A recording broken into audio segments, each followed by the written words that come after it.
Could you give us your name? Yes, it's Billy Woodard. Have you ever worked for a government agency? I've ever worked for a government agency besides the Air Force? Besides the Air Force? No. No. What did you do for the Air Force? What did I do for the Air Force? Well, I worked at Area 51. What did you do at Area 51? I read a lot of reports. So you're saying they brought you in and set you down at a desk and had you just read reports? Yes, lots of them. To what end? Well, they wanted my comments on them, on some of them. They wanted to know basically what my take on it was. Several reports that I read were mediocre. The ones that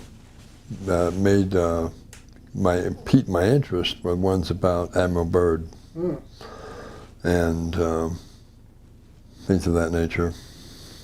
So can you tell us about some of the reports that you read on Admiral Byrd? I read his original diary, the one that the true diary, not the one floating around the internet. Was this original copy of the diary? The original copy. What did it look like? What did it look like? It was in the form of a flight log. So his diary was written into his flight log. Yes, As a it pilot, was. he would keep a log. Yes, he would.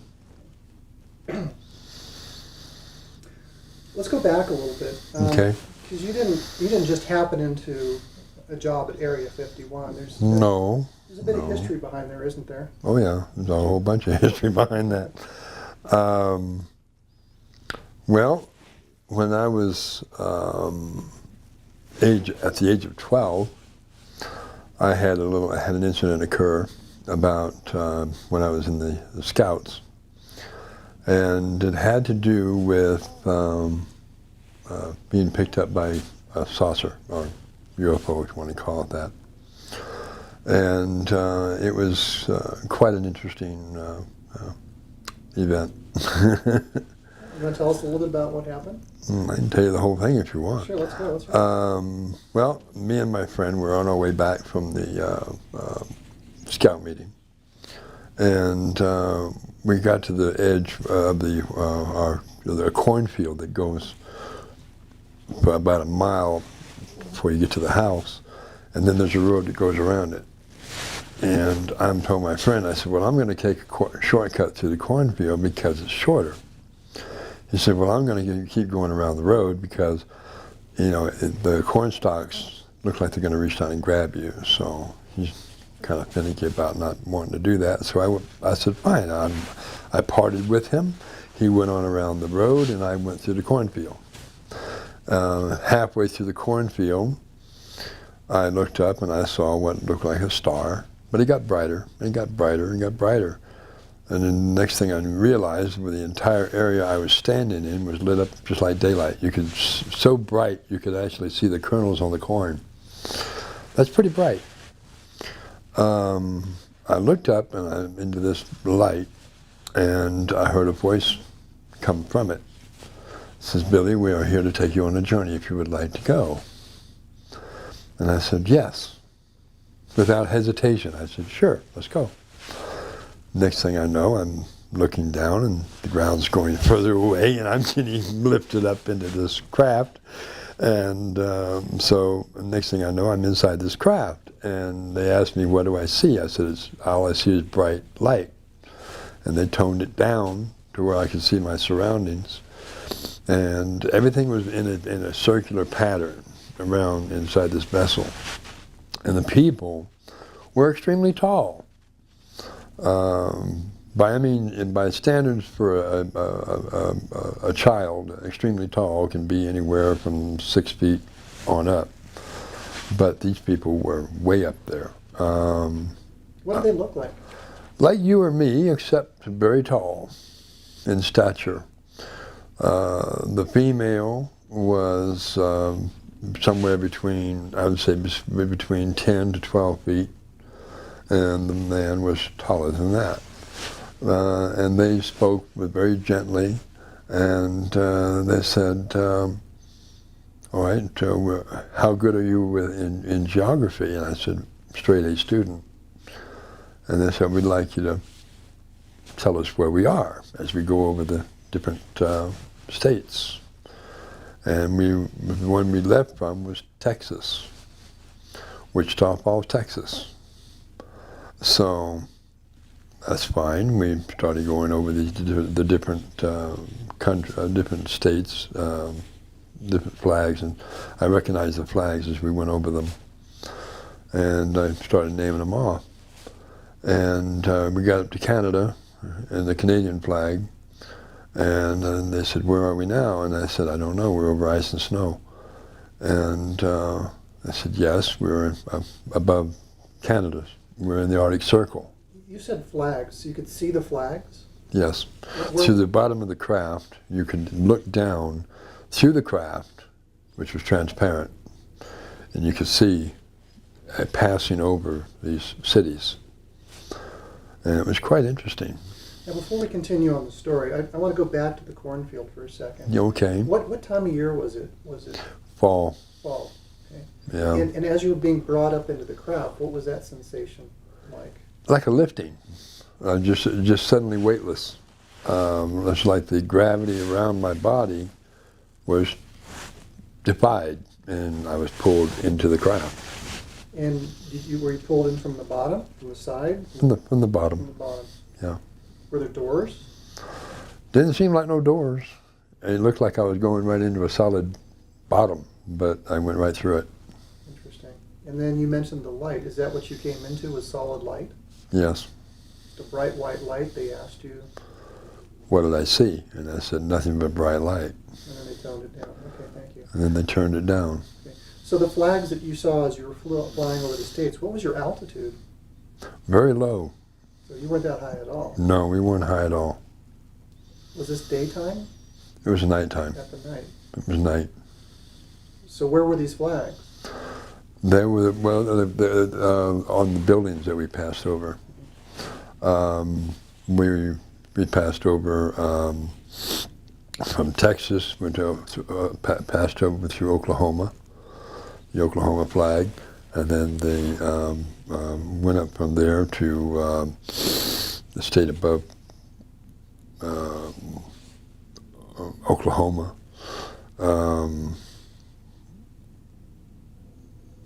I have to have a map to tell you which ones they are. Okay. So do you recall any landmarks? Landmarks, yeah, the buildings were more like the capitals. Okay, so you're flying over the capitals then? Mm-hmm. So you're on the craft and you're heading Yes. out over Canada. Right. What happened next? Northeast over we went over like Baffin Bay and Canada. So we were by that time I'm totally lost. I don't know where we are. And they said, "Do you see the glow ahead of us?" And I said, "Yes, I do." "What is that?" And they said, "That's the entrance to Hollow Earth." I said, "Hollow Earth?" I said, "Wait a minute. We're taught in school that the Earth is solid and it has a molten core and all this. And now you're telling me it's hollow?" And they said, "Yes, it is hollow." And they said, "What you learn is a shame because it's all a lie." And I said, "Okay. How long are we going to be gone on this trip?" And it says, "You're going to be gone for 6 Earth months." And I said, 6 months? I'll be grounded for life.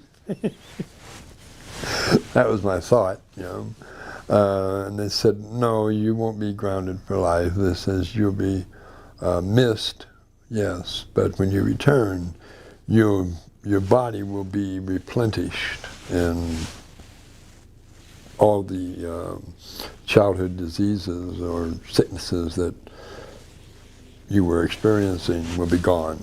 What sicknesses were you experiencing at the time?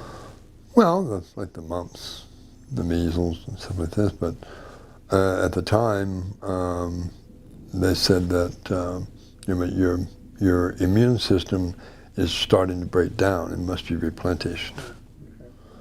And that was one of the reasons for the going for the trip. So you didn't have the mumps and the measles and and all this stuff at the No. same time at that moment. No. It's just that what they're telling you. It was a fortification against it. Okay. And they fortified my body. They gave me a liquid to drink, which tasted like grape juice, but it's very sweet. And I drank it, and it tasted extremely well, and it energized my body as I drank it. Were you ill when they picked you up? No, I didn't think I was ill. Okay. They said that there were that the immune system had started to deteriorate, and that they needed to reinforce it. So you see the light ahead. What happens? I see the light ahead, and we got closer and closer to it. And as we started to curve into it, I said, "That's a hole." And they said, "Yes, that's a hole." And so we went into the hole. We landed at a city inside, and they said, "Do you know where you are?" And I said, "No." I'm presuming inside hollow earth, and they said, "Yes, you are." Tell me about the city. The city was not like a city on the surface. The cities on the surface are skyscrapers, big tall buildings and all this. And the inside, they're all the buildings are round. They don't have roofs on them, but they're round. And they're built in and around Mother Nature. They're not, you don't see any highways or sidewalks or anything like this. It's all round structures in and around nature. With no roof. With no roofs. What were they made of? It looked like a marble type substance, but yet I don't think it was marble. I think it was more like crystal. So smooth? It's very smooth. Reflective? Very reflective. Okay. And we landed, and of course I started walking around. And I met several different beings, people, and some of them announced that they were from the surface. You mentioned the light going in. Yes. Did you look up once you landed? Yes, and I saw a sun that never moved. What color was it? It was more between an orange and a yellow. Could you feel the heat coming from it? A heat, yeah, more like a soft heat. It wasn't harsh at all. It wasn't bright either. It was very easy on the eyes. So is there any time of day on the surface that you would say would be similar to that kind of a lighting effect? Twilight, maybe. Twilight? Yeah. When the sun starts dropping down. When you look up, can you see beyond this light and see surface on the other side? As you look outward, you see the horizon rise like this instead of straight across. You actually see it curve upward.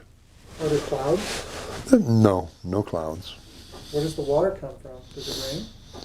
It mists from the sky, but it is not like a harsh rain like it is here. The clouds up here are very thick, and in essence, sometimes they have a cloud once in a while in the sky, but it's more of a very like a translucent, looking through it. Very, very not dense at all, very light. And the atmosphere was so exuberating, so refreshing and pure. It was breathing air that just had no smell or taste or anything like it does up here. Up here around cities, you breathe the air and you breathe that smog and stuff. Nothing like that there, at all. No, it was just the purest smell, purest energy. When you breathe it, you're just energized totally. Okay, so you met some people. Yes, I did. Someone from the surface. I met one individual. It was a female. She was rather tall, but and I looked at her, and her face looked familiar, and I told her, "You look familiar," and she said, I should be familiar. I'm Amelia Earhart. What year was this? Hmm? You were 12 years old. What year was this? I'm 12 years old. Well, let me think back here. I was born, brought to the surface in 51. Let's see. 63, 64? 60, yep, between 63, 64, somewhere in that range. Anybody got a calculator? Okay. It's in that range there somewhere. When me and my sister were brought to the surface, we were brought to the surface not as babies, but as toddlers. We'll come back to that story, Yeah. about how that all started. Let's Right. finish this one. You met Amelia Earhart. Amelia Earhart. I also met a group of gentlemen that were, they were dressed in robes, but they were aviators as well. And they had, I didn't recognize them, but they were talking to me because they knew I was from the surface. They said that, I said, well, who are you? And they said, we were Navy pilots. And our aircraft disappeared off of the Bermuda Triangle. So you met these pilots. They were lost in the Bermuda Triangle? Yes. They were, Do you remember their names? their names? Sure. No, I remember their flight they were talking about, Flight 19, off of Muscle Shoals, Florida. That was Flight 19. Do you know what year Flight 19 got lost? It was back in 47 or 40, no, 45 or 47, I'm not quite sure So here's exactly. probably 1964. Yeah. Were they looking like some really old guys? No, very young. So are you saying when you go into the Hollow Earth, You don't age. you don't age? There is no age. It's not like, well, see, time is an illusion. Even up here it's an illusion. But people still go by it. But it's really, down there, it's like, how do you explain it? Is everyone looks young. You know, they don't look old. You don't see people walking around with white hair and white beards. They're all very, very young looking. Do you think you suppose it's because of the place itself, or is it because of the people? I think it's because of a little bit of both. A little bit because of the place and because of the people. The place is indigenous to immortality or to longevity. Everything I saw down there was huge in size. I mean, even insects flying through the air were huge. They weren't small little insects. They were quite large. So do the mosquitoes? Dragonflies come flying by about 6 foot across. Didn't see any mosquitoes, no. I was going to ask. Now, do the mosquitoes have feathers, and do they carry you away? No, no. Mosquitoes with feathers? I don't think so, no. Well, you know, there's that saying, the mosquitoes are so big down there that they'll carry you off. Anyhow. No, okay. Sounds good. The creatures were large. The insects were large. The people were large. I looked up and I saw a flying pterodactyl. And of course, that just didn't register too well. And I said, "Wait, that's a pterodactyl." And they said, "Yes, it is." And I said, "Oh, okay." So I saw dinosaurs. Which ones did you see? Well, I saw the pterodactyl in the air, and I saw a T-Rex walk by. And of course, T-Rex is a vegetarian. It's not a flesh-eating animal. Really, with all those teeth? That's for ripping and tearing plants, not ripping and tearing flesh. So, wouldn't they be wild? I mean, it seems kind of a dangerous situation. Well, it's not dangerous at all. Everybody down there speaks with telepathy. That's the norm. So what does that have to do with the dinosaurs not being dangerous. The dinosaurs speak with telepathy as well. So you're telling me that you can talk to the dinosaurs? Yes, you can. You can talk to the trees, you can talk to the dinosaurs, you can talk to plants, whatever, and you get a response.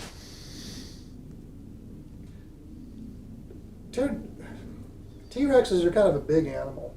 Yeah, they are. Are there accidents? Does a T-Rex maybe accidentally kick an inhabitant or step on one, or No, they don't step on nobody. sit on one? Maybe I've seen people sit on Chihuahua. You never know. Sit on a chihuahua?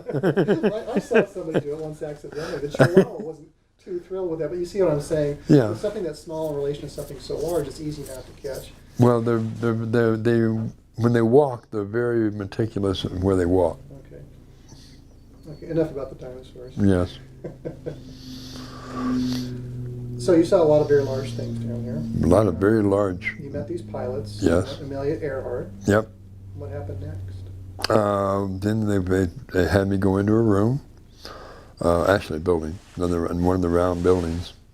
They had me sit down in a chair, and this mist, bluish mist, came down over me. And I said, "What's this?" And they said, "You're being detoxified, decontaminated. All the impurities that are in your body are being taken out. And so your immune system will be fortified when you return home to the surface." And I said, "Well, I don't really want to go. I want to stay here."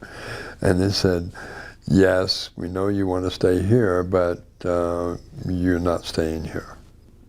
What was compelling you to want to stay there? Was it any? It just felt, or? it's the beauty of everything around you. I mean, everything is so not what it is on the surface. When you look out on the surface, what do you see? You see cars, you see planes flying over and causing, vapor trails behind them, and the sky's not clear, and the sky smells strange. You can actually taste the air here. It's just not there. All that's not there. It's all pure. Everything is pure, and everything's in harmony. I didn't hear any. I didn't hear any bad language while I was there. Nobody spoke as you would speak. It was all from communication, mind to mind. It was really, really wonderful feeling. So in that communication, mind to mind, are you hearing a voice in your head, or is it something different? It's more or less like a communication from their mind to my mind. You can do it on the surface too. You just have to sit down and get away from all the distractions, which is really hard on the surface because you've got all these distractions, every come from all different directions. But if you were to get out with Mother Nature and just be quiet and turn your cell phones off and all these economists that you like, devices, then you could communicate telepathically. But you get so caught up in the mundane world that you lose sight of it. It's just like, it's too many distractions to really communicate up here through telepathy. It's easier to talk. But talking, I think, is what got man in trouble in the first place. So you get sprayed with this blue mist. Yes. And then after that, they said, you're free to travel wherever you want to travel. And we'll be with you a little bit later on. We'll take you to the learning centers and re-educate you again. And so I was able to, freely walk around and talk to people, and talk to beings. I saw several different type of races there. Besides the Aryanians, I saw the Lemurians. I saw the the insectoids. They look like mantis almost, similar to a mantis. They don't have 6 legs, but they have 2 appendages they walk on, and then the appendages for hands, or not really hands, or like pinchers almost. And they talk with telepathy. And they're not very short, not very tall either. They're in between about between 4 and 5 feet tall. And their heads look just like a praying mantis. But they're intelligent. 2 legs, 2 arms. Yeah, 2 legs, 2 arms. And they fly, of course. They have wings.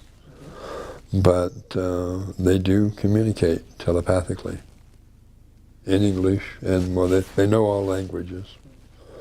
It's like when my father, sometimes when I channel my father at different times, when he is speaking to a big group of people, a lot of times there's people there that are not from America, or not from, the local area, but yet they pick up on everything he's saying, and they understand it.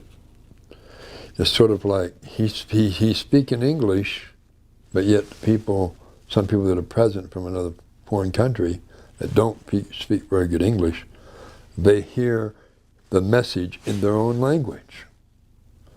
So it's like and he has that ability when he talks, that people from another country can still understand him. So the telepathic communication sounds like you're hearing the words in your head in the English language. Yes. For somebody else listening to the same telepathic communication, it would be in their language. So it's like when they ask, well, what language do you speak under there? All language. Plain and simple. He speaks, they understand, no matter where they're from. So you got to travel, you said? Yeah, I got to travel. How did you travel? Well, you don't walk around that much, because they like to, they don't want to harm the Mother Earth at all. They fly around on these platforms that are above the ground, and so you get up and step on one, and it radiates with your vibration, and it actually talks to you by name. Billy, where would you like to go? What city would you like to go to? And it sounds like a taxi. Kind of like a taxi, except free. So what are you standing on? You say it's above the ground. It's a platform. When you say what shape is it? Is it square? It's round. It's round? Yeah. It's like a frisbee, a big frisbee you stand on? You might call it a frisbee, or a saucer-shaped craft. You don't sit inside of a bubble or anything like that. You sit on this stand on this platform, and it has a ring, another ring, that once you step into it, this ring appears around you, around the entire disc, and you're basically inside this enclosure, and you think the direction you want to go, you go that way. Yeah, I would ask, when you first describe it, is there a possibility of falling off the thing? No, you cannot fall off it. Is the ring solid? Is there like a handhold? Well, when you step onto the platform, you have the ring that you're standing on, or the platform you're standing on, which is round, and then once you step onto it, then this other ring comes up from the main part up to about mid-waist area, and just stays right there. It keeps you on the craft, and you can't fall off it. Then you can grab a hand railing around. It's like a handrail almost. What holds the hand railing up? You say it just comes up from the craft and hovers right there. There's nothing, no visible means of support. So can you pass your hand between the rail and the Yes, you can. Underneath? If you wanted to jump from it, could you? I imagine you could, but why would you want to? I want to fully understand this transportation system. Yeah. So some people are pretty daring. Maybe they want to. There's some base jumpers out there that might want to take that. Oh, well, it doesn't. It's not that high above the ground. If they jump out, they're going to land on the ground. Yeah, could I bungee jump from it? I wouldn't think so. No. Something like that. That's about 6 foot off the ground. Why would you want to bungee jump of 6 foot? Feet, okay. Well, I'm thinking maybe you want to go 1,000, 2,000 feet in the air. That could be a thrill. No, these are conveyances that keep you on close to the ground. Okay, so we're about nature. It's close to the ground. I'm envisioning the Jetsons. We're flying off and. Okay, yeah, I understand, but no, they're like little platforms. And then they also have these other devices that are more of like a scout craft, which is something you get inside of. Once you're inside it, it automatically calls you by name and asks where you wish to go. If you wish to go to another star system or another planet or whatever, it can take you there. So travel is not just within the sphere. No, inside it's not. Earth, you can go anywhere. Everywhere. Oh. So these little scout craft. Yeah. Or they just park hither and there, and if you need one, you can grab one. You just get on it and go. Are there parking areas for these little scout craft? Well, they're all hovering above the ground. How big are they? The little scout craft are anywhere from about 150 feet in diameter, which is not that small. It's not that big either. Sure. But it's a sports craft. It looks similar to the one that Bob Lazar spoke of. But my father's craft is a lot larger, about 10 times as large. And it's stationed above the in the vicinity of the North Polar opening. So, okay, we'll get to him in a minute. The question I would have about that, yeah. You channeled him last night, and he just came from monitoring the opening. Did he monitor the opening from the craft? Yes. Okay. So, 150 foot in diameter sport craft. About 45 feet high. 45 feet high. Yeah. Do you travel in groups with these things? If you need one, it's just like one guy who can go? Is there a fueling station? You got to put gas in this thing? It doesn't take gas. Okay. How does it operate? Runs off of the electromagnetism of the Earth. Okay. So it's free energy? Free energy. Etheric energy? So you could call it that, yeah. Vortex energy? Vortex energy, funny. Yeah. Hey. No, I won't say vortex energy, no. Yeah, just trying to understand the terms. So yeah. All right. So where did you travel to during these 6 months? You can go anywhere. Where did you go? I travel all over the inside of the planet. The different cities. And of course I went to one city of Yehu, and that looked familiar to me right away. I mean, the surroundings and everything were so familiar. And it was like I knew where to go. It was sort of like it was deja vu, if you will. Been there before. Yeah. Okay. So had you been there before? Yeah. Do you want to talk about the rest of your experience during the 6 months in Hollow Earth, or would you like to transition into your origins? Well, after the 6 month period was over, they approached me and they said, "It's time for you to return back to the surface." And I said, "Okay, but do I have to go?" He said, "Yes, you must return because you have a mission." And of course, that was the first time I was told about a mission.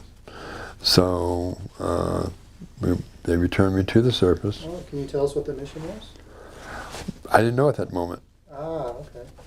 Or at least I had no recollection of it at that time. But they brought me back to the surface. They dropped me off in the cornfield again. The same way that you arrived, weightless? Same way. Dropped me off in the cornfield, and I went walking on and jumped the fence over and started walking up to the house. This plainclothesman was standing there, and he goes, "Who are you?" And I said, "Billy." "Billy?" And I said, "Yes, Billy. I live here." I said, "Guys, call off a search. He's back." Everybody runs out to me, and they start asking me where I've been, and I'm going, "Scout meeting." My friend jumps the fence, runs over to me. He says, "That was 6 months ago." I go, "What?" He says, "6." I said, "6 months ago? No, not really. Couldn't be." He goes, "Yeah, that was 6 months ago. Where you been?" I go, "I don't know." You couldn't remember that whole experience at the time after you came back? My memory was wiped. So when you were in the Hollow Earth, for Yes. did it feel like you were there for 6 months? It didn't feel like any time at all. Okay. Because there's no time. Okay. You really can't. I mean, a period of existence had passed, but as far as time, it's a continuous day. So how can it be time? Make sense? Yes. I mean, think about it. No, I mean. Yes and no. Well, you're inside a planet where there's no night at all. It's a continuous day. So you really can't judge a time. Do you sleep? Rest, you can. Yeah, you don't have to, but a lot of people do rest, but a lot of people don't. And it's, let's see, well, a day in a life in the Hollow Earth, that's an experience. Well, I rested because I was used to resting, but it was just like an inbred thing. You're automatically going to, lay down and rest. And the thing in the planet, you don't have beds like you do on the surface. This thing is round. It hovers above the floor, and it's soft. So you lay on it, and it's comfortable. And you rest, and then you get up and go about what you want to do. So getting back to meeting up with your friend that was 6 months ago, you like right. away because you had your mind wiped, as you said. Yeah. What happened after that? Well, they started asking me all kinds of questions, and they said, "Sit down in the chair here. We're going to give you a shot, sodium pentothal." So. Who was giving you this sodium pentothal? The plainclothesmen that were at the house. What, they were ready? They had sodium, they were carrying sodium pentothal with them? Well, they opened up a briefcase, and they said, "We would like to give you this shot that will help you to recollect where you've been." Doesn't that seem unusual for a plainclothesman to have sodium pentothal in a briefcase? Well, not just that. They also put me into hypnosis. They wanted to make sure that they were getting the full story. After I come out of the grogginess from it, they said, "Did you remember anything?" And I said, "No," because I wasn't about to tell them yes, but I had. Everything had been brought back. The sodium pentothal caused that? Caused it to, caused all the memory to come back, and of my trip and everything else. But I didn't say anything to them because I didn't want to be put under. I didn't want to be taken away from my home, and I knew that probably what would happen if I said yes. So I said no, and they played it back for me, and it was interesting because when I came out of the state that I was in, I was looking at them, and all their mouths were, just totally. What did they play back for you? They played back the tapes. Audio, video? Audio tapes, Audio yes. tapes. Audio tapes on a spool, like a recorder, reel-to-reel recorder, and they played all this back. And they said, "Do you recollect any of this?" And I said, no. I was lying, of course. I knew everything, but it had all been brought back to me, and I just kept my mouth shut because I didn't want to be taken away from my home. But from that point on, I knew something was different, and of course, they checked me over medically. Doctors checked me out, and they said, "We got a problem here, you guys." And what's the problem? This child has no bacteria in the body at all. None. And they said, "That's impossible." They said, "Well, it might be impossible, but that's the way it is."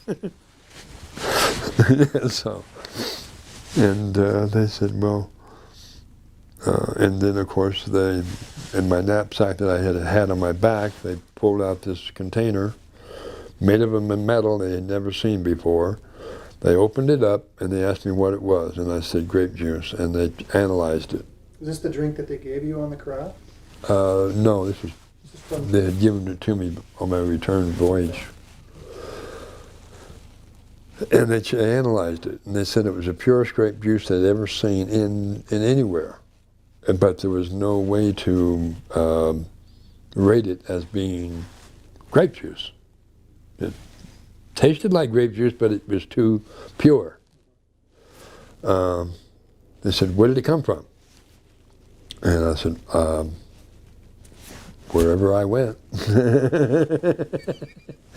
And so they analyzed it, and they tried to analyze the container it was in, and they said, "There's no metal like this anywhere on Earth." So he definitely went somewhere, So the recording is factual. The recording is real. He's not making it up. He went somewhere, obviously. They said whether it was into a planet, into a spaceship, or what, he went somewhere. We know that, but we don't know because we can't analyze this metal. And they tried cutting it, it wouldn't cut. They tried, with a blowtorch, didn't even get hot. How are you privy to these tests? You're 12 years old. Yeah. And they're saying they can't cut it, they can't do it. How did that information come back to you? Well, it wasn't that they came back to me. After the initial briefing, they took me and my adopted father, to a facility at the base. Which base? Shepherd Air Force Base. It's located in Wichita Falls, Texas. Of course, it's now a commercial airline place now. It's not even a military base anymore. Not an Air Force base anymore. It's now a commercial Shepherd Field or Shepherd Airport or something like that. Last I heard. But at that time, it was a military base. And they took me into this laboratory along with all the stuff they'd gotten out of my knapsack. There was even a flower in there that they couldn't recognize. An orchid. It had, they said this flower was, they'd never seen it before. They asked a plant specialist to analyze it. He says, "I've never seen one before. I can't, there's nothing to reference it to. It's just not." And the funny part about the thing was that the flower was in a small pot or pottery thing. And when they analyzed it, they said, "This thing is talking. This thing is singing. This plant is singing." So it was a potted orchid. It was a potted orchid, And and it was singing. Singing. Yeah. What was it singing? It was just singing. Nothing in particular, just like a tone or a sound. And they had machines on it, and it was making these sounds, and they were picking up on it. Now, you also said it was talking. Were they conversing with the flower? No, it was more singing, talking, communicating on their machines that they had that were hooked up to it. It was like the needle was, dancing, so to speak. They said it's like it's making a sound, and they were picking up on it, and they were recording the sounds. They said this plant is alive. Obviously it was alive, but it I think maybe conscious. It has consciousness, and they just couldn't they couldn't comprehend it. But that's the way it was. So getting back to the question about how you came into this information, just so Yes. I'm clear, it sounds like somehow you got brought back to this Air Force base. Yes. With your Adopted father. Your adopted father. Was your adopted father Air Force.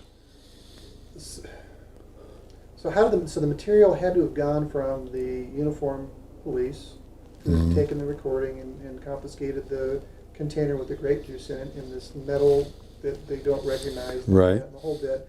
It got turned over to the Air Force. Yes. Who made that? I wonder who made that decision. I mean, It was a gentleman that was sitting there. He had he wore dark rimmed glasses. He had a white mustache, white beard, or actually gray and like salt and pepper. And he announced himself as being J. Allen Hynek. Was this the day that you'd returned? Yes. So it wasn't just the uniformed police, it was also this... It was also this scientist. Okay. Was there. Does he have a connection with the Air Force? He was connected with them, yes. Okay. So you were gone for 6 months. How do you suppose that he got involved? What's the connection? Because your father was in the Air Force that he was brought in? Right. Was your father a high-ranking individual? He was a major. Major? Okay. What was his specialty? He was in charge of aerial phenomenon. Okay, so that's the connection right there. That's the connection. So he's already kind of programmed to think in terms of you being abducted. Yes. Right. So that's how that came in. So here you are, they got the same plant. Yeah. Right? You're there. Yeah. Did you get to see the plant same connected up to all these devices? Yes, I did. What happened next? Well, it's sort of like I walked over to the plant and put my hands on it, about next to it, and it stopped singing.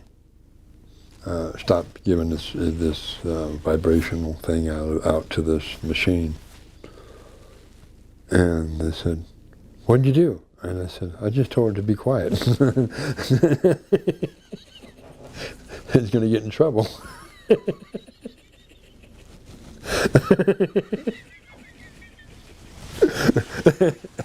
And it went silent. How long did it stay silent? Did it start singing again? It stayed silent for the rest of the time that I was there in the laboratory.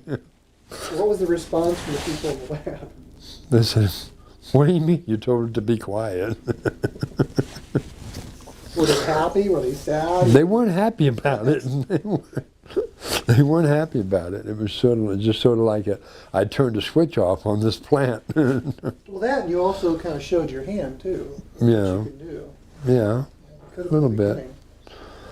And I had to be real careful at what I did, but I realized I knew then that I was different, and my adopted father then realized I was different. But he was saying that why you told us that you didn't remember, but yet you told this plant to be quiet. There must be something there, How can you tell a plant to be? How could you tell this plant to be quiet? How did you do that? So this is your father talking? Yeah, my adopted father said, "How did you do that?" At the base, later on? Right there in the laboratory. And I said, "I just sent a message to it." You know, he said, well, you didn't say anything. And I said, no, I didn't say anything. I thought it. And it responded.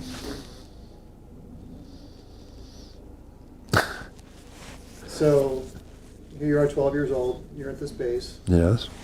So what happens next? So in your life as you move forward, what happens next? Well, at that time, I was my sister had already returned home, so that's past. Okay, so where's home for your sister?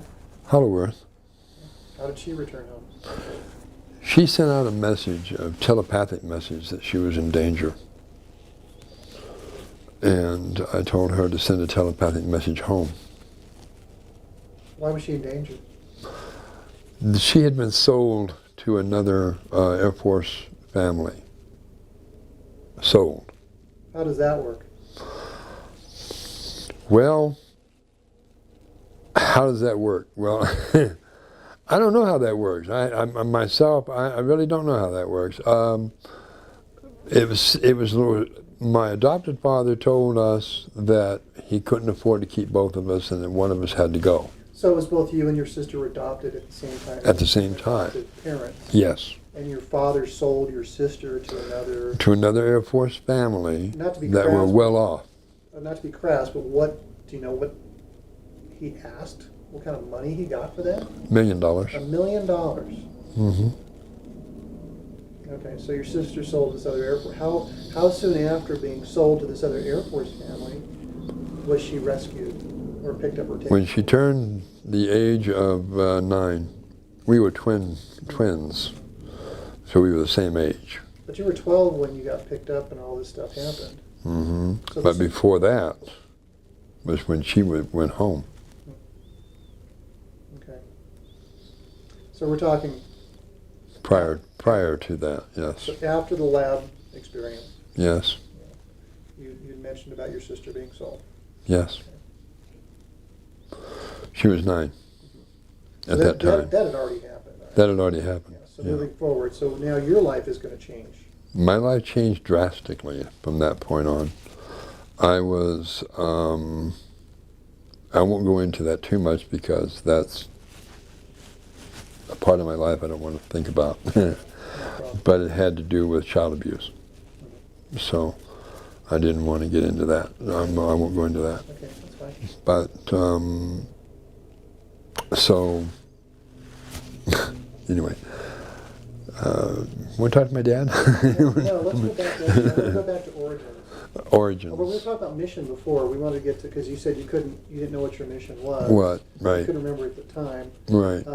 You want to talk about what your mission is now, or you want to talk about your... My mission, even at that time my mission was, but of course I didn't realize it, my mission at that time was to give forth the information that Admiral Byrd was not allowed to give out when he returned to the surface back in 1947. He was told by the delegation of the Council of the Hollow Earth, given a message to give to the world. And he and when he returned back to Washington, they interviewed him with top security forces, and they ordered him to remain silent on all that he had seen and heard on behalf of humanity. And he said, this is crazy. This message is for the world. It's not just for us. And they said, well, we'll see to it that you can't. And they locked him away. Did they? They locked him away for a couple years.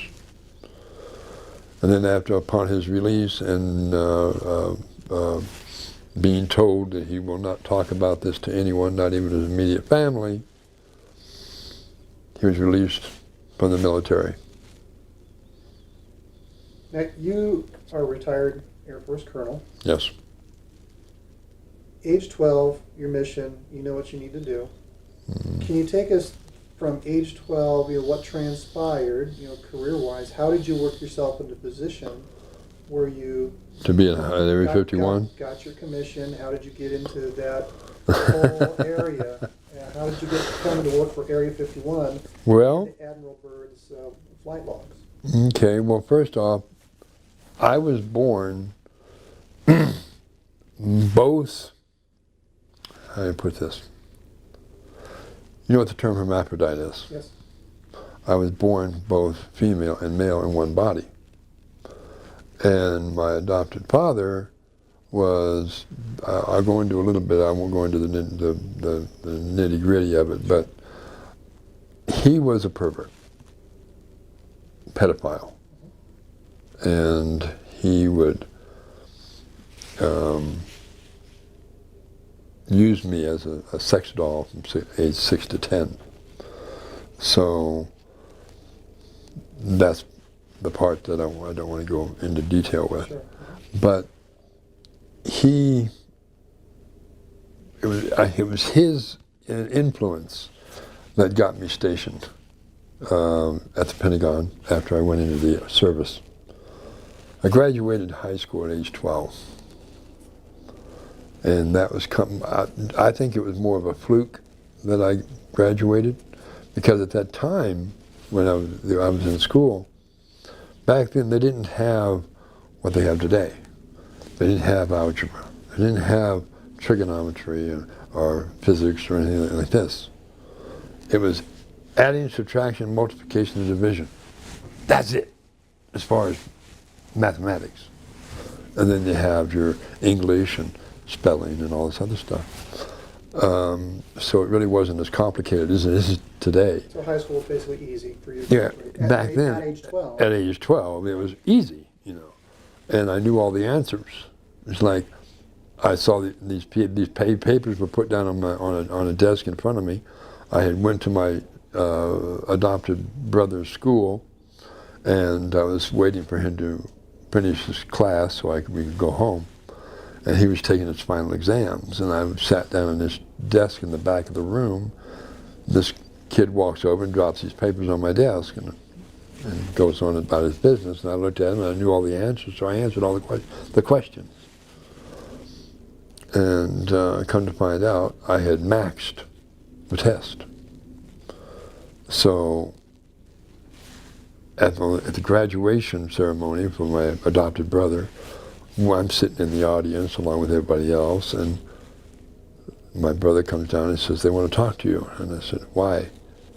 He said, "Because they want to talk to you. You should come with me." Okay. The educational board at the high school.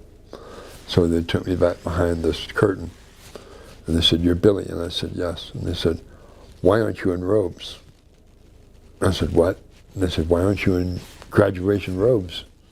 I said, "Because I'm not in high school. I'm in junior high." And he says, "No, you graduated high school." I said, "What?" Surprise. Surprise, surprise. So they got a hold of my principal, which was in the audience watching his son graduate.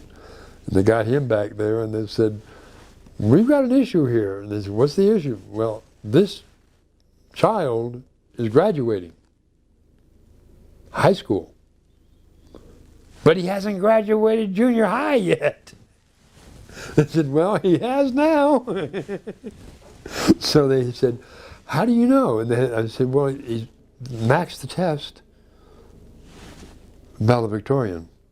So You have to give a speech." the test that no, hang on a second. So I'm trying to understand this. It sounded to me like, and maybe I misinterpreted, Yeah. put a test in front of you. Yes. It was a test to see if you could get a GED, basically what they would call today. Well, at that time, it was the final exams for high school. So but your brother gave it to you. Was it your brother's test? Was it? No, he didn't give it to me. A kid walked up and dropped them on my desk. A kid? That I was sitting in the back of the room, Oh. waiting for my brother to finish the test so we could go home. Oh, so you were in there as the test was being given. Yes. And you took it as well. I took it as well. All right, now I understand. And I knew the answers, so I answered all the questions. And You graduated high school. I graduated high school. I maxed the test. And they said, "Well, how do we know this person maxed the test?" And I said, "Well, give it to her again." So they gave me the test again. Right there behind this, put me in a desk, put the test down in front of me. I answered them again. Same thing. They looked at it and they said, "Is that convince you?" He says, "Yeah." So now we're going to have to I'm going to have to run over to the junior high school, get another certificate of graduation, so we can do this legally. So I'm trying to follow the sequence of events here. So it sounded like you took this test. There had been some time that elapsed between the time that you took the test and the graduation. Yes. It sounded like you were at the graduation ceremonies. Yes. And they called you back there. Yes. At what point was the second test administered? It was administered, and when they took me back behind the curtain.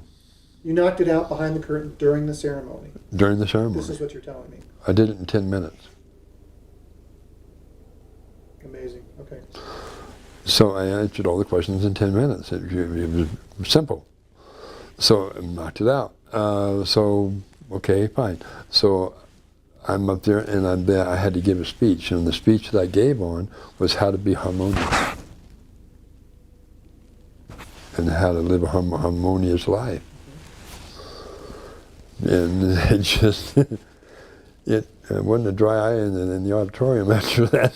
But you also said you were valedictorian. You had to give this speech. Yes, but see, the thing is, I didn't have anything prepared because I was, it was just off the top of my head. So what I'm trying to wrap my head around is my idea of what a valedictorian is today. Yes. They've gone, they're 4 years of high school, 3 years, whatever it is. Mm-hmm. They've got all these grades. They add up the grade point average to come up with whoever's got the highest GPA. Mm-hmm. And whatever extracurricular whatever involved to determine who the valedictorian is. All you did was take a test. I took a test. I mean, they deemed you a valedictorian. Yeah, because I maxed it. Now, do you get any kind of little sticker on your diploma from high school that says valedictorian? I'd have to find that. Yeah. Love to see it. I'd have to find that. So moving on. So you graduated valedictorian, delivered your harmonious speech. Yes. And after that, I got my certificate of graduation. And a week later, I went out to look for a job. Okay, so what was the first place you went to look in? The first and only place I went was a Ben Franklin 5 and Dime. 5 and Dime store. Yeah, yes, I know you probably know Ben Franklin. Not Ben Franklin 5 and Dime. No? Nope. No? 5 and Dime, I'm familiar with that. Yeah. Okay, well, this is the Ben Franklin 5 and Dime. And this was in Smyrna, Tennessee. So I went ahead and went in there, and I said I'd like to apply for a job. How old were you at that time? 12. 12. But weren't you in Wichita, Kansas? Wichita Falls before that. Okay. And we moved from Wichita Falls to Smyrna, Tennessee. Okay. So there was a transfer, I guess your father transferred over? He got transferred to Seward Air Force Base, which is located in Smyrna, Tennessee. Okay, so that explains how you're placed in Tennessee. Yeah, he was transferred to Seward Air Force Base. So while we were there, we continued our education, and so after this graduation ceremony, I went down to get this job, and I filled out all the paperwork to become employed. I left out the part about the age, just went ahead and filled everything else in, and the manager of the 5 and Dime store, he says, "Oh, you didn't fill in your age here. You need to fill that in." So I reluctantly filled it in, and he looked at the age and he goes, 12? 12? You can't be 12. And I said, yeah, I'm 12. But you don't look 12. You look, adult. I said, I'm 12. So were you tall for a 12 years old? Yeah, 5'7". Okay. 5'7", and very shapely at that time. And as you know, like I said, grew up as hermaphrodite, so I had the female body at that early age, but yet I was also, well, both. My measurements at that time were 36C, 24, 36. And I had long hair, very long hair, down past my thighs. And right next door was a recruiting center for the armed forces. So while I was working, how I got to work for the Five and Dime was really funny. I'm sitting there and he says, 12, you can't be 12. And I said, well, I am. Can we get verification of that? I said, yeah, call in my parents. Called in my parents and they said, yeah, she's 12 years old. High school graduate. Oh, this is the smart kid, the one that graduated high school at age 12, and it's been in the paper too, you know. So they said, yeah. So, oh, okay. So they went ahead and let me go to work, and I was stocking shelves. So nothing major stuff. And one day I walked over next door to where the armed forces was, and walked in, and I said, I'd like to go in the service. See about going in the service. So the recruiter said, well, okay, we'd like to give you a test, see what you qualify for. And they didn't bother to ask my age or anything like that because I looked the part. Sure. And they said, sure, we'll give you a test, an aptitude test, and see what you qualify. I took the test. And he goes, he checked the test out, took it in the back room, had it tested, checked came back out and he says, well, young lady, you qualify for anything you want, including officer, if you want it. I said, oh, well. And so I said, well, what's my next step? And he says, well, fill out these papers. So I started filling out these papers. Got to the age part, and I filled out my age, and he was real happy about it because I made such high grades and stuff in the aptitude test. And he got to my age, and he goes, he said, is this right? And I said, yeah. And no. You can't be 12. Tell me you're not 12. I said, I'm 12. And they go, but you can't be 12. We can't take you that early. You know? And I said, well, I'm sorry, but that's my age, you know. And I got to talk to your parents. So I called my parents up, and they came down. They said, yes, she's 12 years old, high school graduate. And he goes, oh my God. So all the different services were there, and they wouldn't touch me because of my age. You know, the Army wouldn't touch me, the Marines wouldn't touch me, the Navy wouldn't touch me. The Air Force said, "Wait a minute, you're too intelligent to just pass you by. You know, we got to check this out. You know, we got to be a way to do this." So they contact Washington, and Washington sent a representative down. Talked to me and checked out my scores, and they said, we've got to have this person. You know? And so they said, well, would you consider going in at a later time and make an agreement that you'll go only into the Air Force? And I said, yeah. So they said, okay, we'll wait a couple years and we'll take you then. And with the explicit permission of the parents. So that's what happened. So how old were you when you went in? I went in at, let me think, I was 12, And then, get my bearings right here, between 15 and 16. Okay.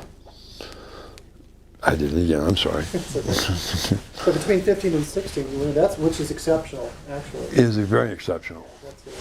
So what kind of job did they give you in the Air Force? Well, see, when I was in the junior high, I was in ROTC. Okay. I went into ROTC, and I accelerated in that as well. I got up to be in the rank of lieutenant in the ROTC. So I had that behind me, and then I went into basic training at Lackland Air Force Base in San Antonio, Texas. When I got there, the drill sergeant, female, she said, "Okay, where's this whiz kid?" So they pointed at me. She said, "Okay, you come with me." So I went with her. She said, "Okay, you're going to stay in my billets, my cubicle. I don't want any problems." And because she knew I was transgender, knew I was both sexes. So she goes, I said, "Well, what's the problem?" She says, "I don't want any of these girls coming up pregnant." Because they knew, she knew I was. Sure. Oh, gotcha. All right. That had the penis. Right. And so I said, "Okay, fine. I'll stay in your cubicle." And we did for the first 4 weeks of training. After that, the girls were wondering why I was not being with them, sleeping in the same barracks and all that with them. And they questioned the drill sergeant, and they said, "Because this person is different. This person is transgender, hermaphrodite." And they said, "We don't got no problem with that." And they said, "As long as there's no problems, fine." I don't want nobody coming up pregnant, And so I said, "Well, it's not going to happen, So the last 4 weeks of training, I was with the girls, just one of the girls.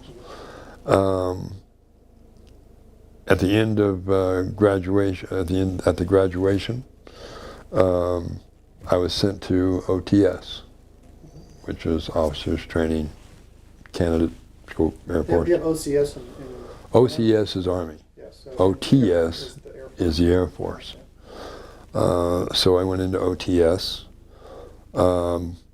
Strange that I didn't have 4 years of college, to go into it. Okay, but yet I'm still advanced, way it's advanced. It's not required though. You don't need to have that college degree to go into, at least in the Army, the OCS. OTS either, but you have to have some schooling, some major, some college, but not in this case, because of my high grades on the aptitude tests that I had taken. I had qualified for everything, including officer. Okay, so you went through the basic, and then you went to OTS. Yes. Which was like 90 days, typically? No, it was more than that. More like 8 weeks. 8 weeks, okay. Yeah, 8 weeks of training. Okay. So I think OCS is 8 weeks too, if I'm not mistaken, isn't it? I thought it was like 90 days. We had this phrase No. called 90-day wonders, they would call them. Oh yeah, 90-day one. Nowadays it's 90-day wonders. Back then it was a lot longer than that. It was like 8 weeks. Yeah, sure. They've got the ROTC in college these days. You'll go. That's 4 years. Yeah. You get a degree when you're done. And you Right. Right. So at the end of my training, of course, the drill sergeants that are in there too had to salute you at the end because you're an officer. Sure. But getting back to the 90 days, that's 3 months. You mentioned 8 weeks. That's 2 months. 8 weeks? Yeah, you're right. Yeah. It is. Well, that's 2 months. But back then, but like I said, it was different than what it is now. Okay. So we went ahead and went through this training. And they said, do you know where you're going? I'm going to Hawaii. I signed up for it. You know, I got a guarantee letter saying I'm going to Hawaii. What's the mic? Right. Guaranteed letter, I'm going to go to Hawaii. No, you're going to the Pentagon. And I said, I don't want to go to the Pentagon. I want to go to Hawaii. And they said, well, that's where they're going to send you. That's where they want you. That's where you're going. I said, oh, wonderful. So I end up in Washington. Now, are you cognizant of your mission at this time? Huh? Are you aware of what your mission is? In the back of my mind, yes. Yeah, but not conscious kind of. Well, I didn't feel it was right to go on it yet. Mm-hmm. In the back of my mind, I was going, wait a minute, it's not the right time. Not the right time for it. At that time, I knew that the world wasn't ready for it, for that information. So I went ahead and went into the Pentagon, got to the Pentagon, and as soon as I got into the Pentagon, they handed my a second lieutenant bars. That's the gold ones. And then, so at that point,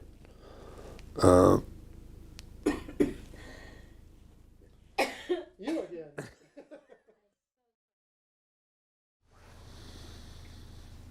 So you got your gold bars. We wanted to get to the point where, what was your job? That was the original question. And you got to the Pentagon. Well, first thing they did was give me a bunch more files to go through, different flying saucer landings and stuff like this. And I said, why am I getting all these things? Because, you know, I was curious. I'm here at the Pentagon against my will. Well, you signed up. Well, I signed up, but I signed up to go to Hawaii, you know. And basically, the government sends you wherever they want you, or the Air Force does, whatever. But, so, anyway, I'm sitting there and going through these different files. And I didn't see any sense in it myself, but that was the way they wanted me to do, so I did. And they said, I said, well, where am I going to be? You know, am I going to be here the rest of my service? They said, no, you're going to Nevada. You're going to an underground facility. Is this day one on the job? This is like the first week that I'm at the Pentagon. And then the most unheard of thing that could be imaginable is that they walk up to me and they said, okay, come in to the room over, this other room over here. And I walk into this other room, and there's a officer standing there, a lot higher than me. And he says, and he looks at these plainclothes people that are in there, and he goes, "This is highly irregular. This just isn't done. And he says, "Well, that," and they start talking about rank and stuff like this. And it's just, how can we give this lieutenant full bird colonel? I mean, it's not done. Well, it's going to be done. Were you present for this conversation? Yeah, I'm present for this conversation. I'm still going, what are they talking about? You're there for a week. They've given you some papers to read about. What you said was flying saucers. Flying saucers, reports of flying saucers and things like this. So these landings and stories and Benny Hill and all these others. And I'm going, okay, so why am I doing this, And they said, well, your next duty station requires you to be a certain rank. And that rank is full bird. And I'm going, wait a minute, I'm a lieutenant. At 16 years old. At 16 years old, I'm a lieutenant. I'm a second lieutenant. I haven't even made first lieutenant yet, and you want to give me bird? Full bird? I mean, what happened to lieutenant colonel or captain? And they said, don't worry about that. It's all taken care of. So they pinned on the full bird. And I'm going, oh my God. But it's the capacity of the job. It's not like they were giving you a command. No, they weren't giving me a command or nothing like that. They just said, you're just required to be this rank and to be in this facility. And I said, all right. And then they said, okay, now what do I want? And then they started arguing about clearance. You know, they started bickering back and forth about, you know, what clearance am I going to have? And I'm going, what is all this? You know. And they said, you're going to a top secret facility beneath the Nellis Air Base, Air Force Base in Nevada. And I'm going, okay, that's all well and good, the top secret, I can understand that. But why are you guys bickering about what clearance I'm going to have? You know? And they said, because that's another requirement. And I said, well, so that's what all that security background checking was for. They said, yes. I said, okay, whatever. So I just sort of sat there and let them do what they, you know, did. What were the ranks these guys having this conversation? One of them was a general. I would expect it, at least. The general was the one kept saying, it's not done. It's just not done. He hasn't got the qualifications for being a colonel. He hasn't got the backing. He hasn't got the experience. He's a colonel. So, and of course, these guys in plain clothes are the ones, you know, saying this is what's going to happen. You know, this is what's going to happen. Regardless of what you say, General, this is what's going to happen. Who do you suppose these people in plain clothes were? I had no clue. If you were to guess, your wildest guess. My wildest guess, secret government. That's what I'm guessing. After it was all said and done, I had my full bird colonel. I had crypto top secret clearance, and some other clearance that they said something about, and I didn't even understand what that was. But they said it. They said, in other words, you're saying this person's got higher clearance than the damn president? And he goes, that's right. Oh. In a week. In a week. In a week, I'm in Pentagon, and I'm getting all this stuff bestowed upon me, and I'm going, why? You know. So they were speaking in terms of your next duty station. Yeah, my next duty station. They kept arguing back and forth. You'd only been there a week. I'd only been there a week. And I said, okay, well, how long am I going to be here before I go there? You'll be here for a month. Okay, what am I going to do in that month? You're going to be debriefed about your facility. You're going to. And you can't talk about it to nobody. And I'm going, what else is new? So then in walks my father, my adopted father. And he's going, I looked at him and I said, you're the reason I'm here, aren't you? He said, yeah. And I said, okay. So after that point, I just shut up and didn't say nothing. But then they put me on a plane, sent me to Las Vegas, Nevada, got off the plane, and they said, here is $5,000, go have yourself a blast downtown. I said, why? They said, because you're not going to see the light of day for 11.5 years. I go, what? They said, you're not going to see the light of day for 11.5 years. You're going to be in a facility that's approximately, the first level is like, what, 3-4 miles underground? I'm going, oh. Now I see why you gave us the time off. But you can't talk about what you're doing. I said, I understand. Did they tell you what you were going to be doing? At the Pentagon, yes, somewhat. So you had some idea. They said, you're relieving a commander at the facility, Area 51 facility. And he's been there a long time. He's had a nervous breakdown, so You're taking his place. Oh, so you were actually given the command then. You're relieving a commander. I'm relieving a commander. So you did have a command. Yes, I did. But I didn't know it at the time. Yeah. And so they let us go have our little fling down in Las Vegas. Was any explanation ever given to you why you were so rapidly promoted, if you will, and put into such a high position of responsibility? Yeah. The explanation was a gentleman one of the plainclothesmen walked up to me and he says, I'm Mr. Stevens, and my rank is not important. You are going to be the liaison and in Area 51. I said, the liaison? For what? He says, you'll find that out when you get there. And I said, well, why is that why I was advanced so quickly? And he says, yes, and your father had something to do with it as well.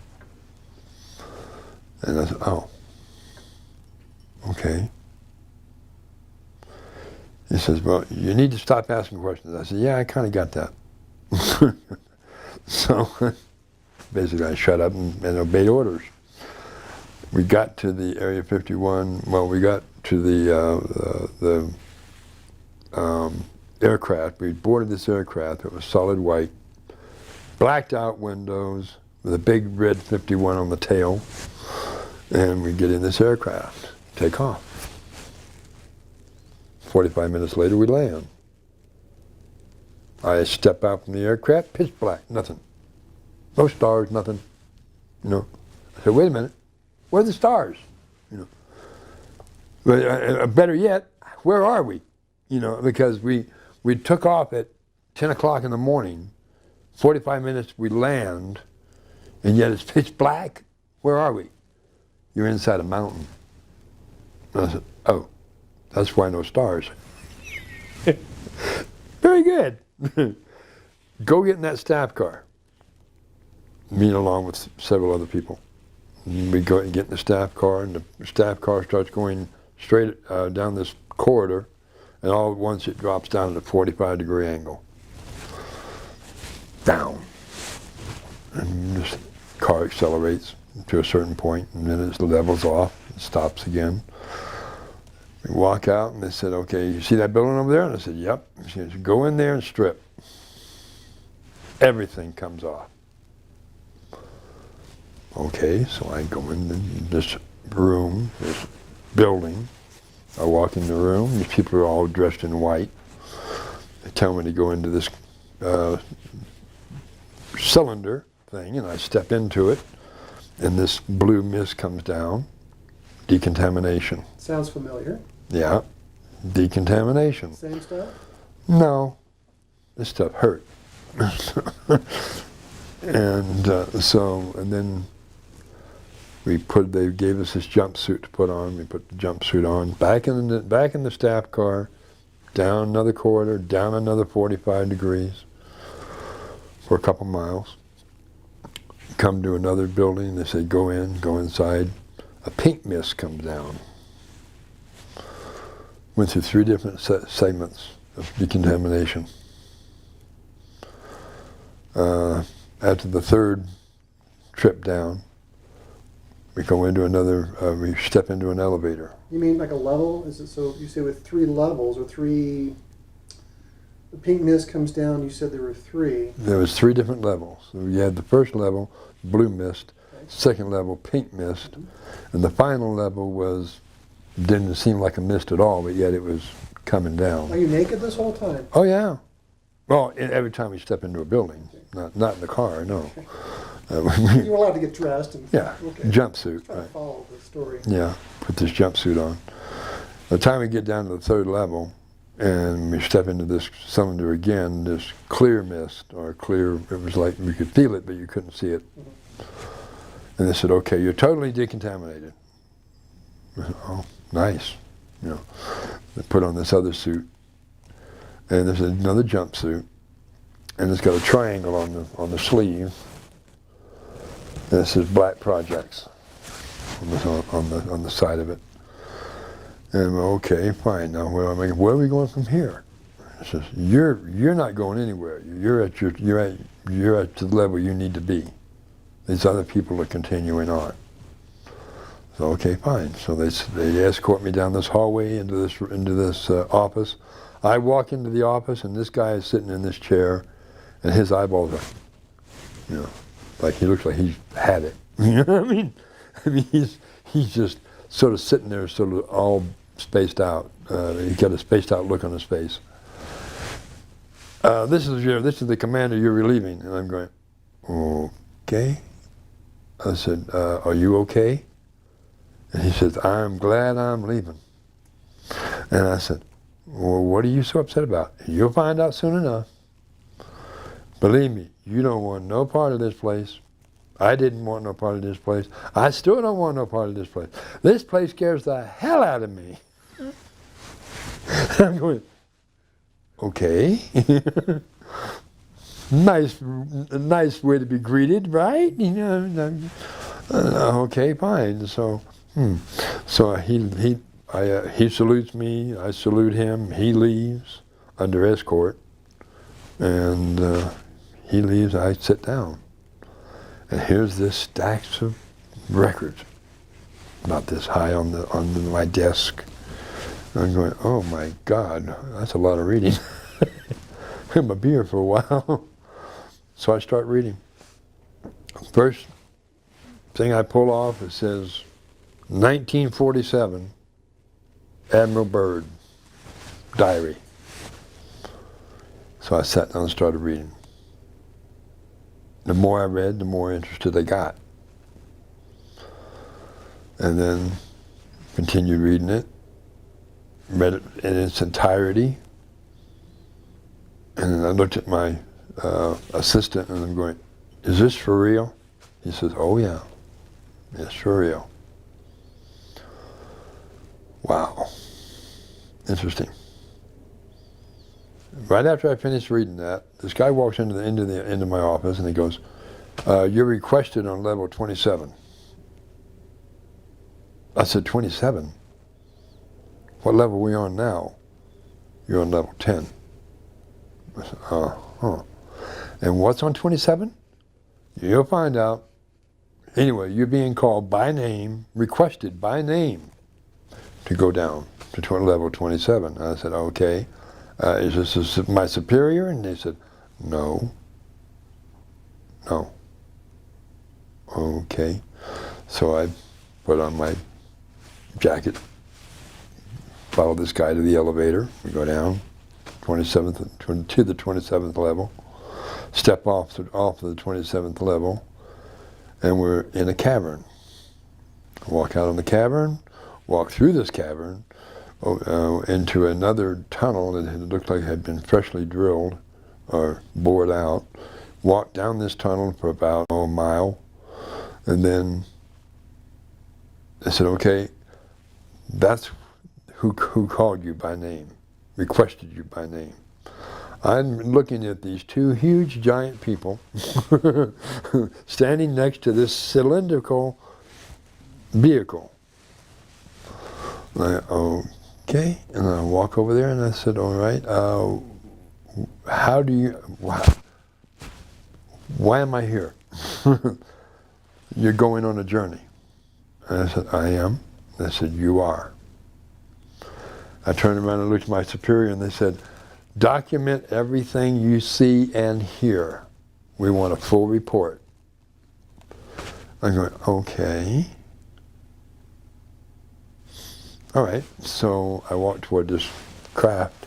The door slides up real silently. Like cigar-shaped craft that we talked about? Yeah, pretty much like cigar-shaped, almost like shaped like a bullet, similar. And the door slides up very silently. I step into it. They step into it. Before we progress, I want to ask you some questions about your journey going down to level 27. You talked about taking the elevator down, opening it up into a cavern. Yes. It's obviously natural light, artificial light? Artificial light. Is it cold? No, it really wasn't that cold. It was like about 70 degrees. What color was the light? The light? Yeah. It was artificial light. It was more of it was kind of almost like a fluorescent type light. Was it dim? Was it bright? Well, they were like implanted into the rock, Okay. you know, and they were regular lights, but they were more of like a fluorescent glow to them. How about the surface floor, the ground that you were walking on? Was it natural or? It was natural. Was it bumpy? Was it gravel? Was it? Well, it was rocky. Was it rocky? Yeah. And then when we got into the other tunnel, it was smooth. Okay, so this is where you had to walk a mile. About a mile through this tunnel, through this cavern. That was an artificial tunnel. That was. No, the mile was more of the cavern.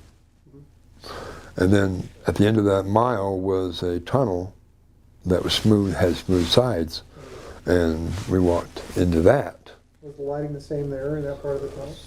It's like the walls were lit, but you couldn't see any visible means of lighting. Okay. And then the floor? The floor was smooth.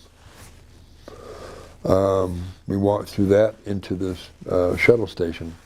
It looked like a white marble or white crystal, translucent. And we walked into this. I walked into this vessel, sat down. They said, "Strap in." So I strapped in, and I said, "Where are we going?" "You're going to Telos." I said, "Okay, what is Telos?" Telos is a city beneath the mountain called Mount Shasta. Okay, so was this a vessel you were on? When I think of the cigar-shaped craft, I'm thinking flying. A shuttle. But this is a shuttle. Now we're talking about maybe a rail system of some It's sort? like a tunneling vehicle. Okay.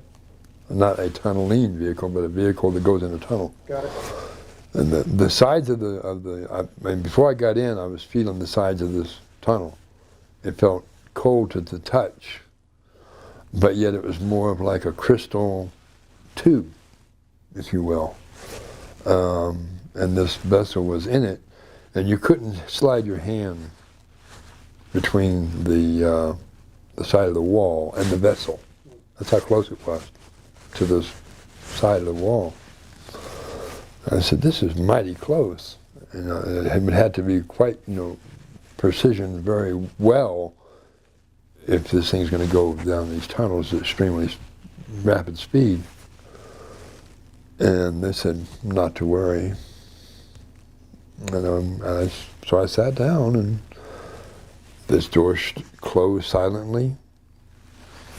The vessel started to move, and I felt this humming sound. Heard the humming sound, and then the humming stopped, and the vessel started moving. It went. First, it was going slow, and then it picked up speed.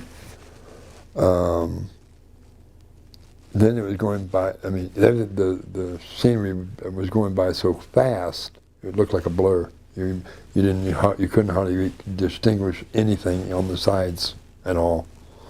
It was that fast. I said, "How fast are we going?" And they said, "By your recollection, 4,000 miles per hour."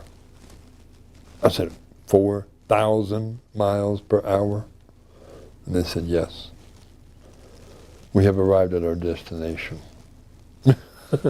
I can imagine. I can imagine. Okay, so I want to go step back again, and we'll get to the destination in just a moment. Yeah. You said you were greeted by these giants. Well, they were huge beings. Okay, so how tall? They were dressed in robe. They were wearing sandals. They had the color of the robes were like a turquoise, and with a red sash type around the center. One was female, one was male. And I said, how come you're so tall? And they said, because we're Lemurian. I said, oh, never mind. And so we went on our trip. By the time they got through explaining to me how fast we were going, we were there. Sure. You know. I said, how long did that trip take? And they said, only a matter of moments. I said, okay, now you're telling me Mount Shasta in California, right? And they go, yes. And we just left Area 51. That's several hundred miles. 2,000 miles, actually. No, not really. Well, from No. Nevada to It's California? Yeah. it's about 800 miles from Pahrump, Nevada to Mount Shasta. Yeah, you're right. I was thinking something different. Yeah. So it only took a matter of moments. They were there. I stepped out of this vehicle, and I stepped into the city. It was domed underneath this dome-shaped city. Some of the buildings were pyramidal shaped. Some of them were round. And it was quite an interesting sight to see. People going to and fro. Most of them were very tall, and they had blue skin. So not like a blue skin, but more of a teal, turquoise blue, light turquoise blue color. And I said, okay, so we're in Talos. Yes, you're in Talos. And I met Adama. He walked up to me, gave me a hug. Who's Adama? Adama is the leading spokesperson for Talos. He is an ascended master. He is Telosian, or he's Lemurian too, but he's also from the city of Talos. His daughter, Bonnie, Shangri-La Ducks. You know, you've heard of her. Shangri-La Ducks, yes. Shangri-La Ducks out of Santa Fe, New Mexico, where she lives now, with her husband, Shield Ducks. She's the daughter of Adama. Have you had a chance to meet with her yet? I haven't met with her. Don't know how to reach her. Well, the best way to reach her, from what I understand, is to contact the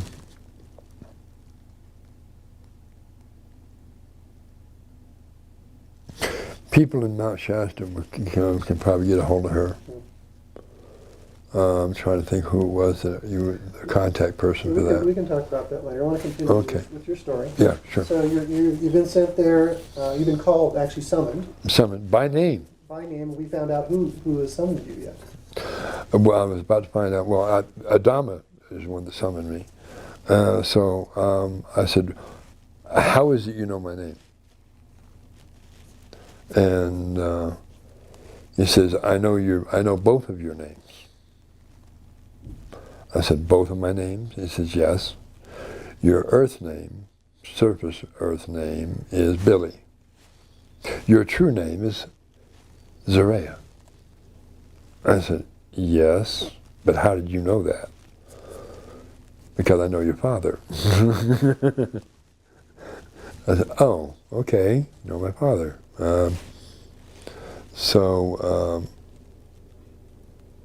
My real father. And they go, "You know my real father?" And he goes, "Yes." I said, "Oh, okay. Why am I here?" They said, "You're going to get a tour of the city." I said, "Okay." So I went to their hydroponic gardens and their how they grew their food and stuff like this, and went through the city itself. So the city, just to be clear, where is it located? It's located 1 mile beneath the surface of Mount Shasta. It's underneath this dormant volcano. Yeah. Is it hot under there? No. Very pleasant, actually. See, The city is built in a domed covering. The covering is like a clear crystal.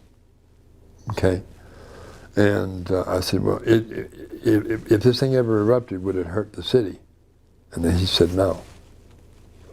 The volcano can erupt, but it won't affect the city in any way.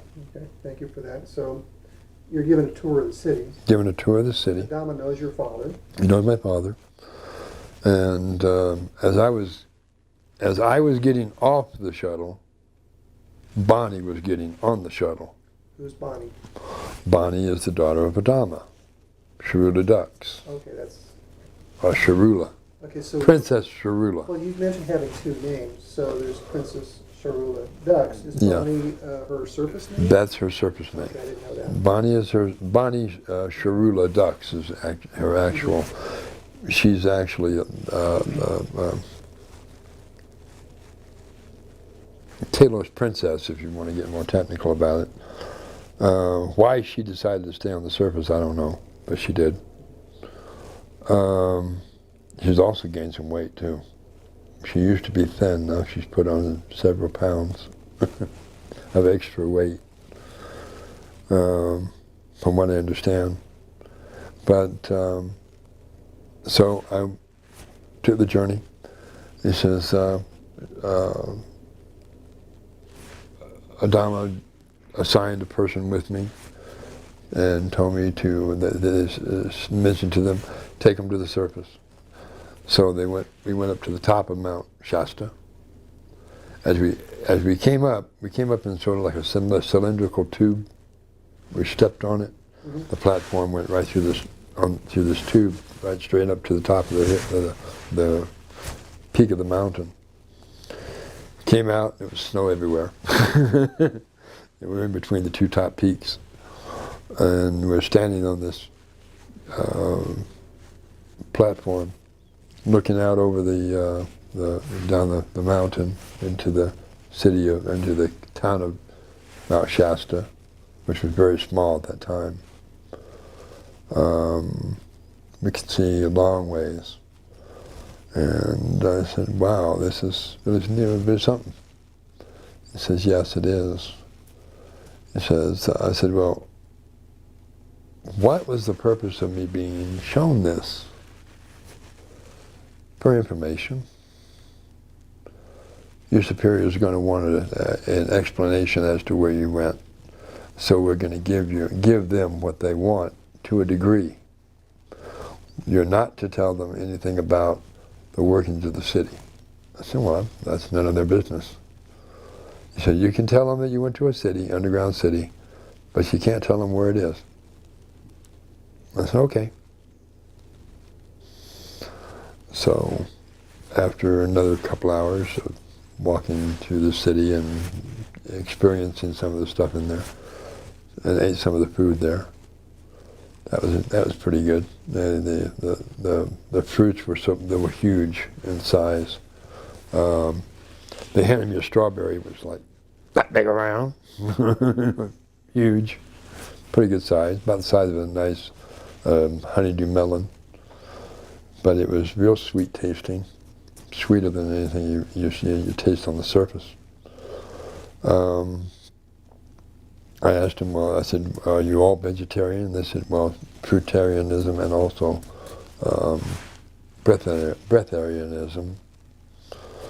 I said, well, what's the difference? He said, well, in fruitarianism you're eating fruit, in breatharianism you're eating nothing. That's your ultimate diet, is breatharianism. I said, oh, you mean not eating at all? He said, yeah. I said, oh, okay. Can you do that? I said, we can.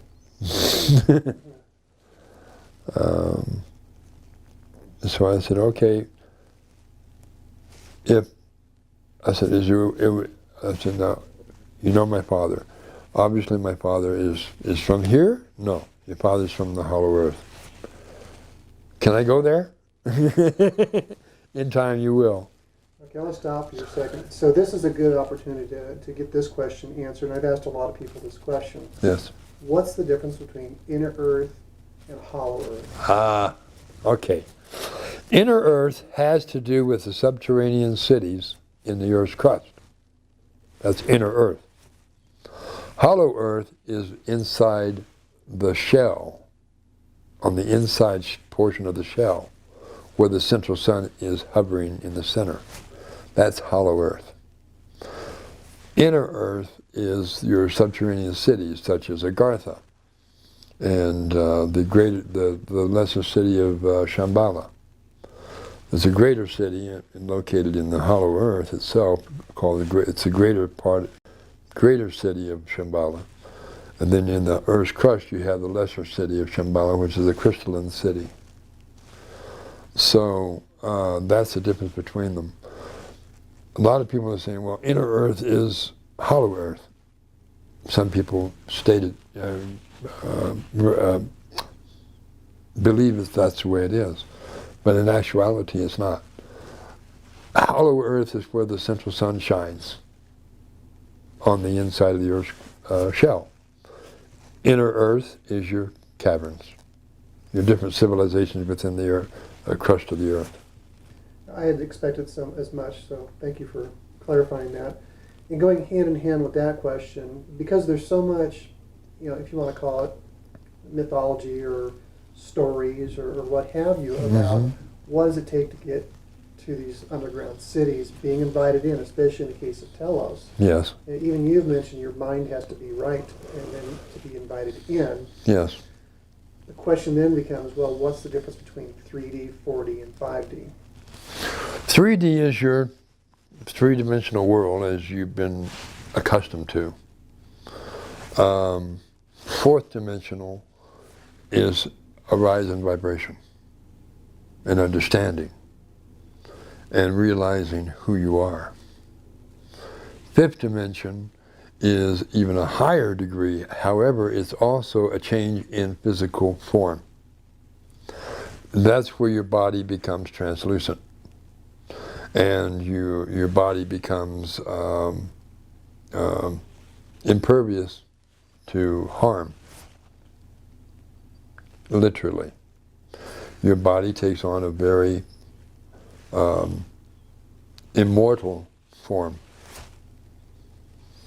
And the fifth dimension is the key or the doorway to all higher dimensions.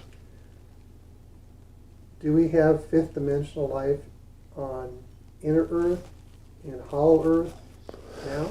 Yes, you do. Is there, some have said that we're heading towards a shift, a change. Another shift, yes.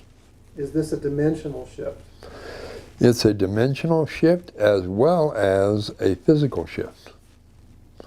Because once the human body shifts to fifth, their physical form will change. It will change for the better. And it will also change, your density. You have a lot of density on your body right now. That's why you're seeing yourself as solid, when in actuality you're pure energy. But in essence, the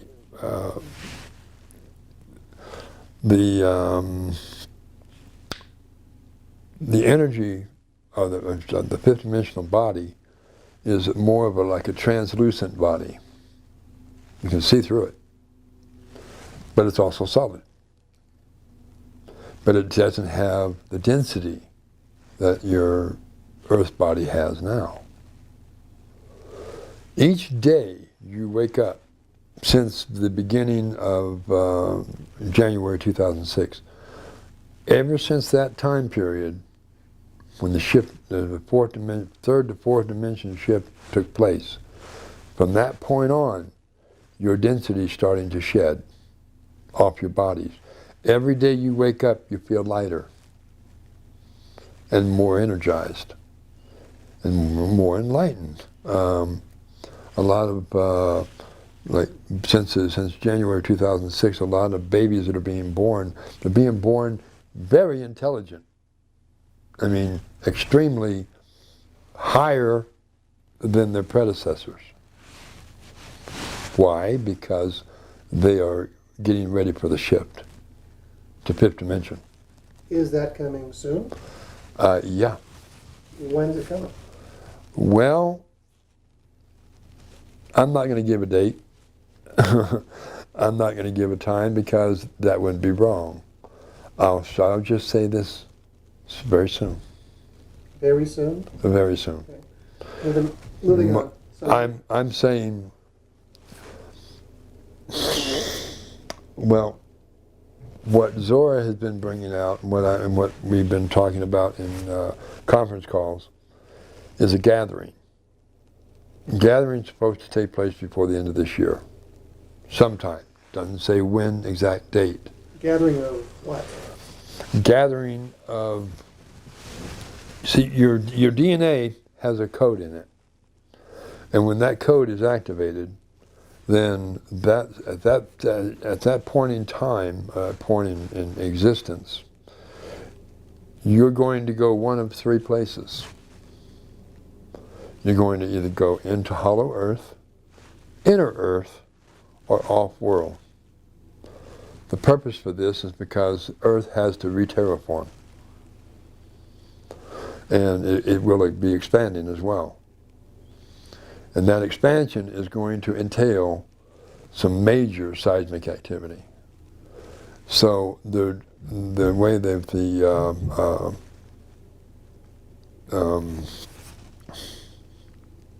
Hollow Earth and Ashtar Command and the others are preparing, way it's set up, is the people must be taken from the face of the planet out of harm. Because this world is going to rebirth itself. It's going to reclaim the surface. All the cities and man-made, the world as you know it to be is going to cease to exist, and a new one's coming up from it. So there can't be anyone on the surface during that time. So they're going to inner Earth, hollow Earth, or Off-world. Off-world. Turning to the prospective star systems, to where you feel you're from. This year? By the end of this year. So you're having a nice view of downtown Mount Shasta for what it was, 1964-ish. Yeah. Okay, what happens next? So then you have, no, not 1964, that'd be in the 70s. Oh, was it? So Early 70s. you were like 16 years old, you got your commission. Yeah. You know, a month later you became a colonel. Yeah. And how much time? They gave you $5,000 to go play in Vegas. Yeah. Right? Right. How much time has elapsed? We're talking from age 16 maybe? To, Something like that, yeah. yeah. So that would put it into late 60s, Okay. early 70s, somewhere like that. Okay. Is that about right? You said you were put on the surface in 51. 51, yes. Right? Yeah. Had 12. At 12. 63. 53, 12, 63. okay. 12, yeah. You're about right, yeah. 67, I guess. You're right there. Yeah. Yeah. Okay. 758. Okay, so anyway, let's continue on there. So there's things you can say, there's things you can't say. They're only showing you things. You get the big old Right. strawberry, the breatharian, the Right. fruitarian. Right. You're learning about Telos, the underground. Learn about Telos. Wanted to clarify the difference. You know, Yeah. light. Where's the light come from? You're under a mountain. The light, yeah, well, the light is artificial as well. But it's not actually artificial light. It actually emanates from the bodies of people. What if there aren't any people around? Huh? What if there aren't any people around? Aren't any people around? Yeah. If you're in a place, there's no. Hey, I need a light. Are you the light? You know. Well, see, their bodies are translucent. Okay. Their bodies they give off a light. So Their actual cells give off the light. Are they 5D then? All of these people 5D? Yes, they are. Is light body an accurate terminology for their bodies being in 5D? I would say translucent. Translucent? Light bodies would be considered beings from the sun. Okay. would be termed as shining ones. I'm being facetious and asking the questions about where the light's coming from. Okay. Naturally. Okay. But are there any other sources of light? It can't all just be coming from the bodies of the people. True. They do have areas like going through tunnels and stuff like this that are lit up the same way that, coming out of the walls themselves. There's no physical or visual means to see where this light's coming from, except it's coming from the walls. It's just there. It's just there. Okay. You can't see a light bulb. You can't see a source of light, but the whole entire tunnel lights up, which is I don't know. Maybe we didn't even try to explain it. The only thing I've read Shangri-La Dux's interview, which was like, I don't know, 10 years ago, 8 years ago, whatever it was, she gave that. Yeah. And she had described in there a bit about bioluminescence or kind of luminescent rock. And, that too. Things like this. Yeah. And there is a light source that is emanating from the rocks. I'm thinking maybe there's maybe some tubes behind the rocks or something that emanate. We spent a lot of time on light. I was just very curious because being an electrician, I asked these questions. Where are the fixtures? Where's the wires? There is no fixture. Where's the conduit? There's no wires. It's coming from the people. Oh. Coming from the people. I get that. It's just like the people in the Hollow Earth are the same way. The light is emanating from their being, and it gives them all the light they need. Okay, so you had the giant strawberry. Yeah. It's sweet. Yeah.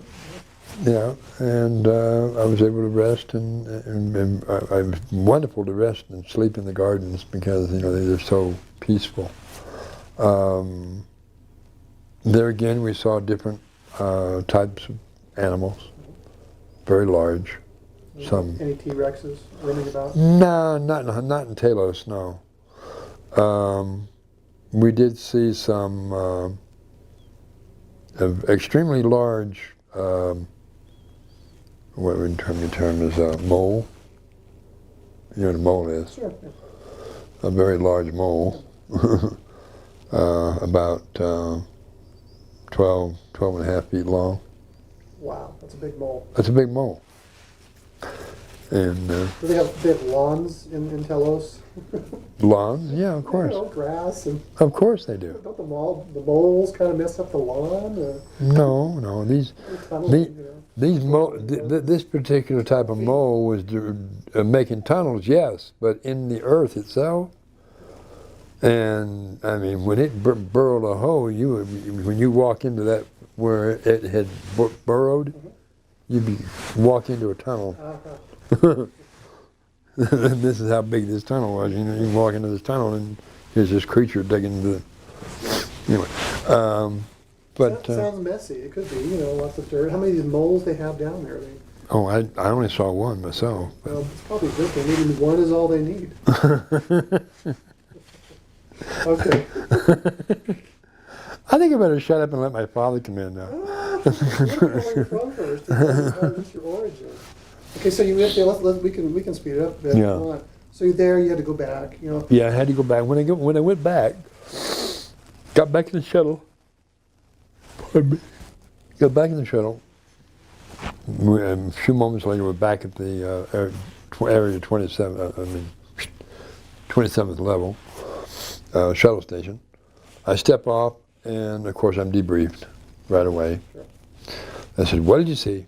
I said, "Well, I can only tell you that I went to a city, underground city. I don't know where it was. Of course, I lied." To them. I wasn't going to tell them where it was because I was asked not to. I just said it was underneath a mountain. That's all I could tell them. I didn't say where. They said, "Well, what did you see?" And I said, "Well, I told them somewhat about the city, but not all that much." "How was it powered? Was it powered with nuclear power?" No, they didn't use nuclear power at all. They had a lighting system that was surpasses anything we have. And they said, "Well, what about air?" I said, well, they had shafts that went to the surface. And they also had artificial air, oxygen. I told them what I felt they would pass, so to speak. Like I said, I was requested not to say certain things, which I didn't. I kept their respect. I respected their privacy. And then, of course, the next day they said, "Okay, you're being requested by name again. What is your connection with these people?" And I'm going, "That's what they're asking me, you know." I said, "Well, maybe I just find favor in their eyes or something. Maybe I don't know." And one of the officers says, "You're too damn honest. That's what your problem is." I said, "Well, maybe that's why they trust me." You know. So, well, whatever. And so, went down to this shuttle station, handled it in area, level 27 again. Got on it. This time it was going in a different direction. Instead of going to the right, we were going to the left. Same two people were in it. They said, "Welcome, are you ready for your journey to Hollow Earth?" And I said, "Yes." I said, "Okay. Would you like to sit up here and watch instead of sitting in the back?" I said, "Yeah, sure." So they put me in the seat between them, and off we went. And how this thing went through these tunnels so quick. I mean, it went straight, and all of a sudden it went like this. I mean, it's like L-turn, you know. I'm going, whoa, wait a minute, that was a little too fast, you know. And then I felt felt like we were going down. The motion was very negligible, very slight, but yet I felt we were going down, and we were. You pop when you're going down? Feel any pressure? No, you're popping. Artificial gravity within the craft. And we went down. We got to the 400-mile marker and they stopped. Completely stopped. And I said, "Why we stopped?" "Well, we're equalizing pressure." And I said, "Why?" They said, "Because you're at the center of gravity." I said, "What? You at the center of gravity? 400 miles into the Earth's crust is the center of gravity." I said, "Oh, okay." And they started up again. A few moments later, we surface at the shuttle station. I step out, I look up, and here's the sun that don't move. I said, "This looks familiar." And they said it should. And I said, "Oh, okay." So I'm sitting there and we're looking around. And I said, "Well, what am I to do now?" "Whatever you want to do. Just have yourself a blast." So I started visiting some places. I went to Pathologos Library. And a few other places. And they said, "Okay, you're going to meet with the Council of Hollow Earth." I said, "Okay." The same council that Admiral Byrd made contact with, had audience with. The Aryanian Council. Say that again, The Aryanian Council.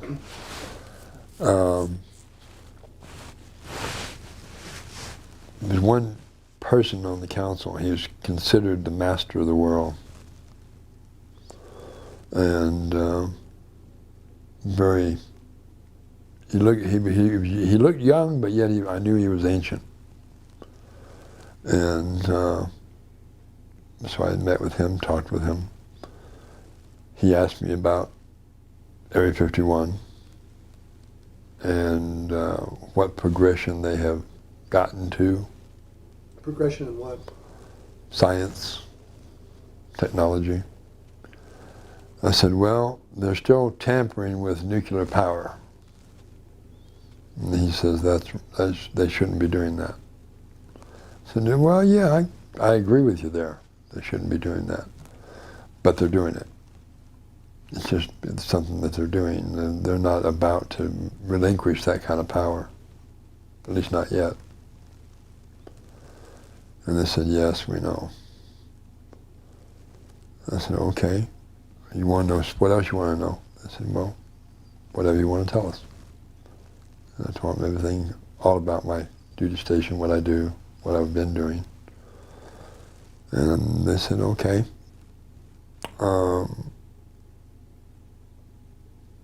How do you like it here? I said, I like it a lot. Do I have to go back? They said, yes, you do. You have a mission. I said, that's me. It's the second time I've heard that term, mission. What do you mean I have a mission? And they said, well, it's not in your recollection, but you volunteered for it. You and your sister. And I said, how can I remember that? Why can't I remember that? It's not time for you to remember that yet. The world is not ready yet for your message. Okay. So, went back, Area 51. What did you see? We know you went to the center of the planet. We know that much. What did you see? I said, a whole new world. A world of harmony, a world of peace. No chaos at all. The people there, they don't speak, they don't use their mouths to get them in trouble. They use mind-to-mind communications. So they put me in a room and started doing a bunch of tests on me again. That's normal for military. And they checked me out, and they said, well, what can you tell us about their sociology? They said, I said, the sociology is they're all one body. All one. There's no separation between them. And they're always smiling. They love to smile. And they said, well, what is their military capability? I said, far more than yours. I said, let's put it this way. If they desired, they could bring a standstill to the entire surface of planet Earth. How's that for power? They want you to stop using nuclear power. It has too many bad side effects. And they want you to stop it. Well, you know that's not going to happen. I said, yeah, I know that's not going to happen, but they request that you stop. Well, when are we going to be able to gain entrance there? I says, whenever you're invited. Well, what makes you so privileged? Because I respect their privacy. Well, you have to tell us everything you saw. I said, no, I don't. I was requested not to say certain things, and that's going to be as it is. You're allowed to know certain things, but you're allowed to not know certain things.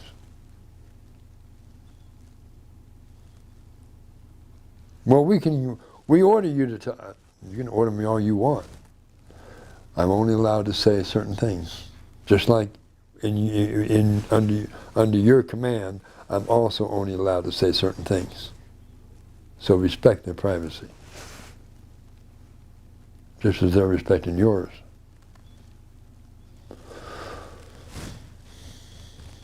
Oh, well, They reluctantly agreed. No threats? No threats. Wouldn't have done him any good. Let's talk about, so you were summoned and you went to Hollow Earth. Did you get to Yes. see your father? Not that trip, no. Okay. He was elsewhere, doing what he does, which is monitoring the North Polar opening. Can you tell us how you came to be on the surface? You want me to back up? Are we done? I got the answer. I don't think I've got the answer to the mission yet, actually. Huh? What is the mission? The mission is to give the contents of Admiral Byrd's message to the surface world. It's a threefold message. The first part of the message is the existence of Hollow Earth, part of it. The second part is medical, having to do with cures of all the diseases that were on the planet at that time. And then there's also the third part was telling them not to use nuclear power. They need to stop and desist from using it. That was the first part. Second part was medical, and the third part was the existence of Hollow Earth and its people. And that they are the sisters and brothers, your sisters and brothers, in Hollow Earth.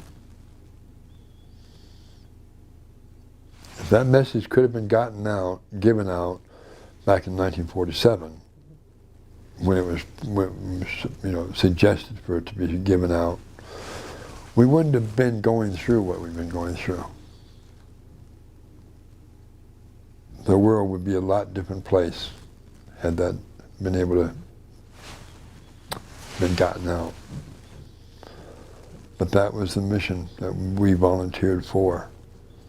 You and your sister? Me and my sister. We were sitting on a beach in Hollow Earth with our feet in the water, and we were approached by the council and asked if we would volunteer to go to the surface to give out this message. How many trips around the sun had you been by the time you were approached? How many trips? Well, I'm 60 trips around the sun now on the surface. It would have been 1,800. And for 1,800 trips around the sun, what was your size? My size? How tall were you? My stature was 15 feet. 15 feet. Yeah. And yet you were deposited on the surface. What was your stature at that point?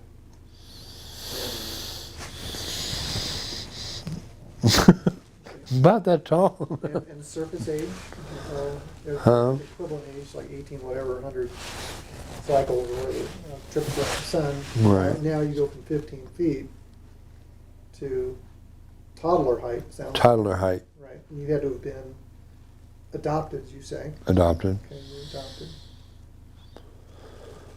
Me and my twin sister together.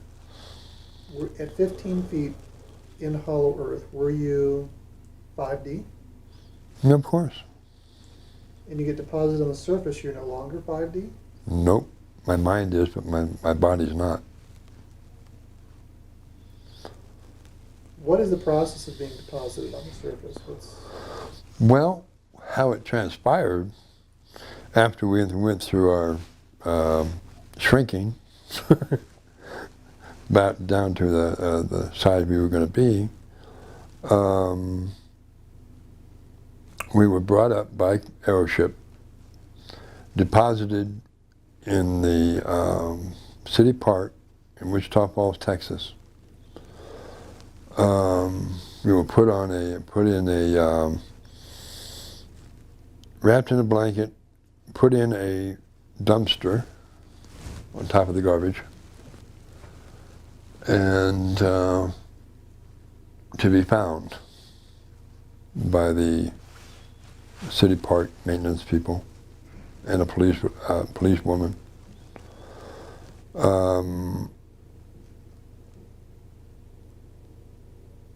Once we were placed in the receptacle and they left, then of course our survival mode took over and we started screaming our heads off.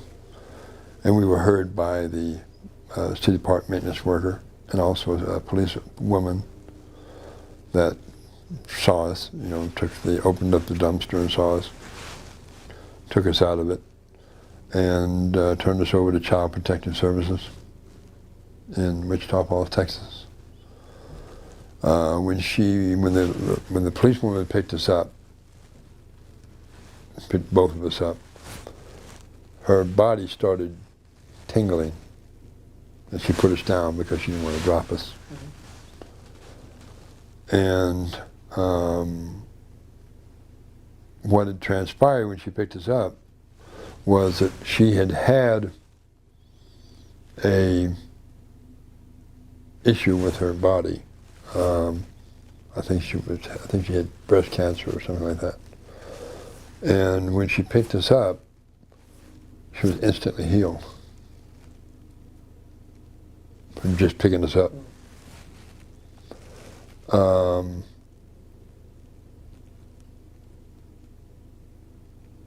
And then, of course, we were, how we discovered this, she came back the following day to the Child Protective Services and sat next to us, and she started talking to us. We weren't saying anything, we were just listening.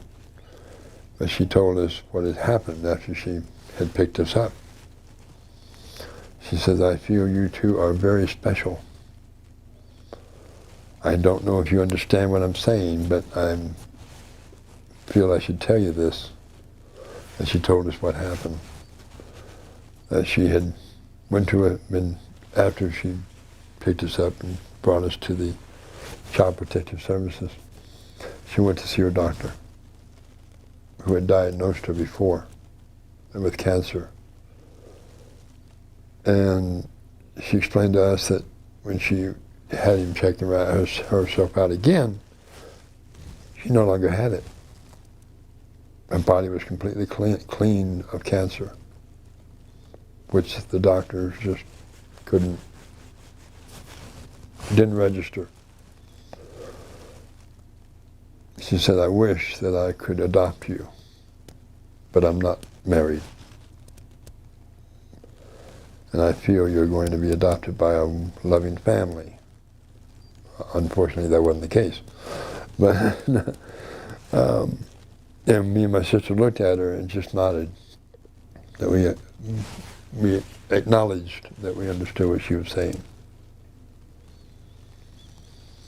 And we, in unison, we both gave her an impression in her mind that it's all right. We gave you a gift. She said, "I understand you, but you're not talking." And we said, "We know." And then she got permission to take us and turn us over to the orphanage. And she was assigned to take us there. After she took us there, and she said, "These children are very special. They need to be put in quarantine, away from the other children," which was a standard procedure anyway. So they put us away, me and my sister, into a room in the attic. All that was in there was a radio and a square box with a tube about this big around, black and white TV set. And we were in quarantine for like 3 or 4 weeks. And all that time we were there, we were learning, listening to the radio and watching this Jack Benny on the radio, on the TV. And so we learned how to talk. We learned how to communicate in English. Before that, we spoke in Lemurian to each other, with our minds, not verbally. We didn't feel any need to do that because we could communicate telepathically, so we didn't feel the urge or the need to use our mouths. That was an experience when we started doing that, though. But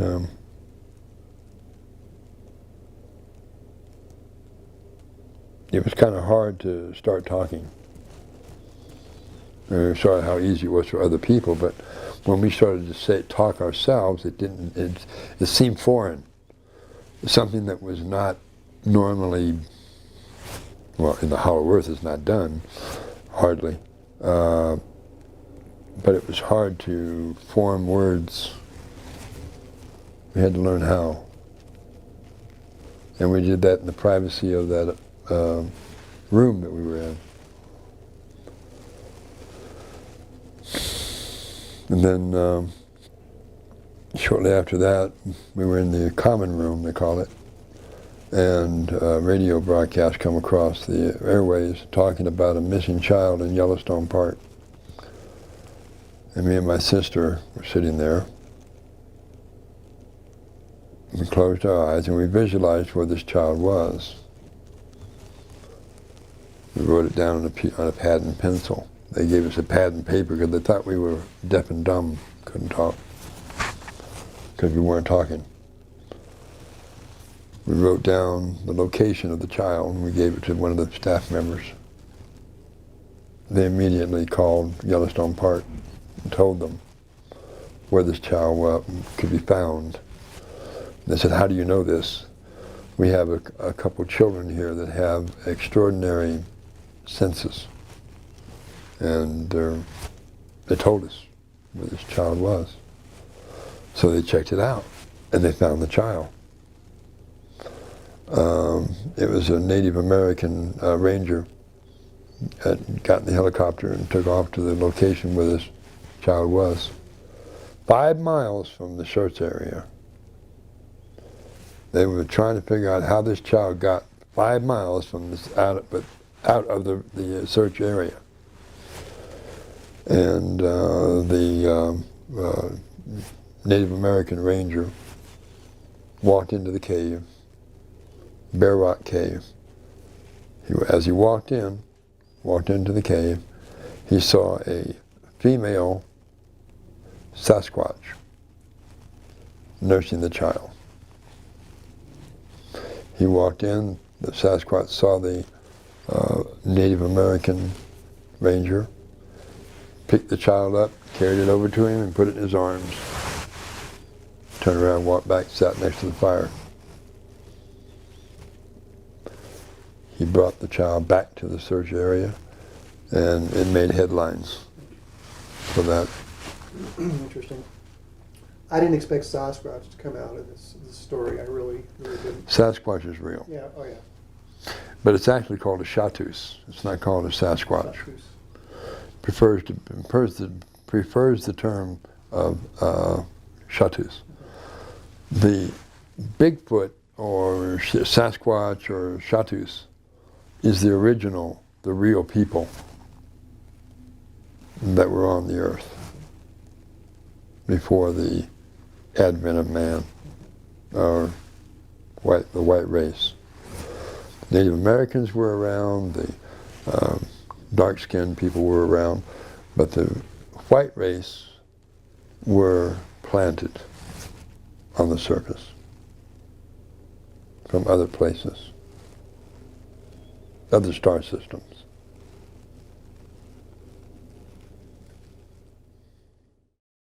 Okay, what was the last question I asked you? What are my claims? Yeah, let's start from there. So what are your claims? Well, that I was born in Hollow Earth, and that I'm here to my mission is to bring forth the contents of Admiral Byrd's message that was given to him by the Council of the Hollow Earth, the Aryans, master of the world, and that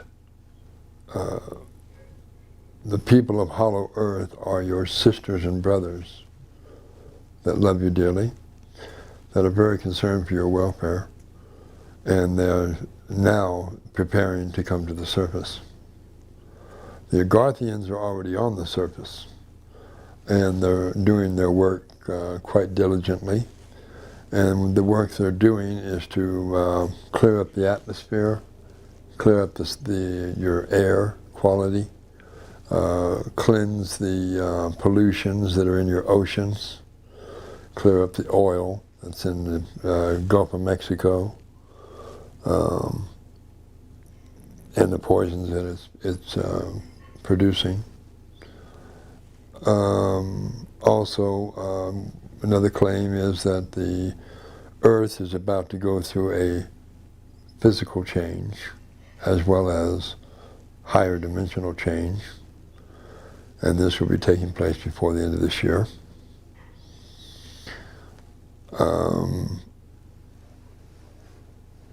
When my father put it to me was that even though I know the exact date and time, I can't tell them because it would be wrong to do so.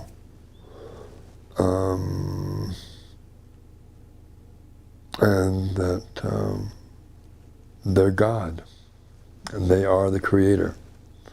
They are the healers of their world. They are the creators of their world, even though they've been taught otherwise.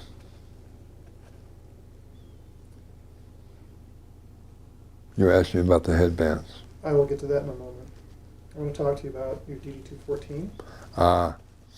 DD-214, from the separation from the military. Why don't you tell us why don't you tell the audience what your rank was in the military? My rank was full bird colonel. How long you were in? I was in for 11.5 years. That was active duty, and then another 5 years inactive after that. So my DD-214 that I had received upon exiting the military was all put in a record box by me, sealed and put away for shipping because I was being reassigned. And upon the reassignment, we were being moved by U.S. military government movers. And conveniently, all my box of military discharge and all this was conveniently lost. And I went to get another copy of the DD-214 and discovered I ran into a brick wall of presidential closure. It states in that whenever you try and pull my records up, it says sealed by order of the president.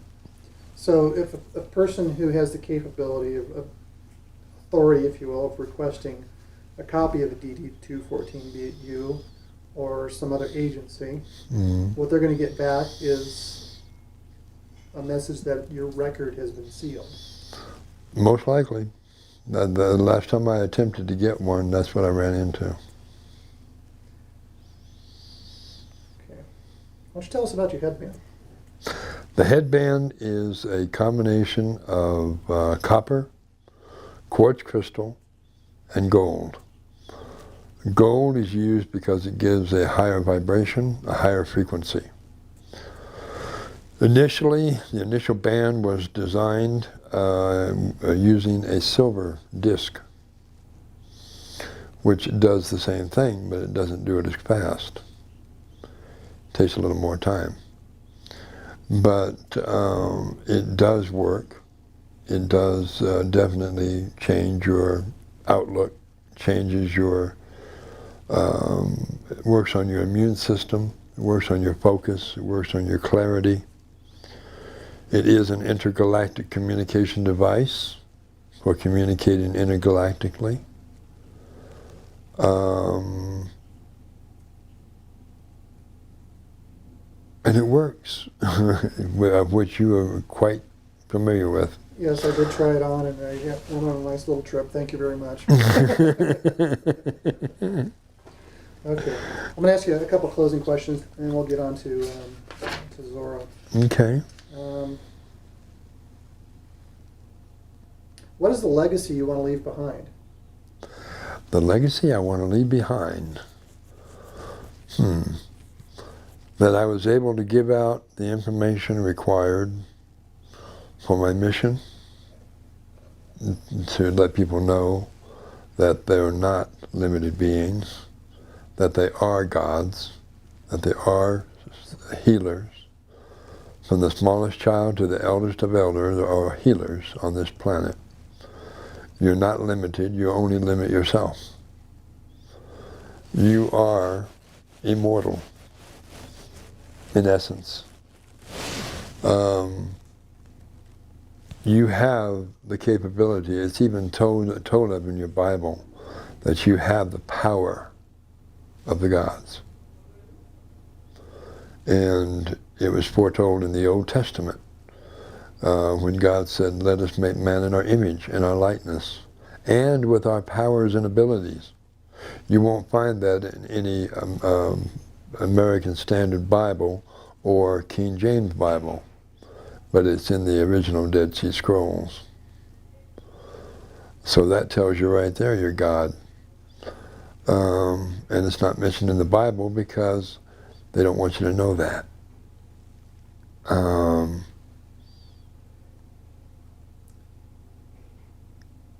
So.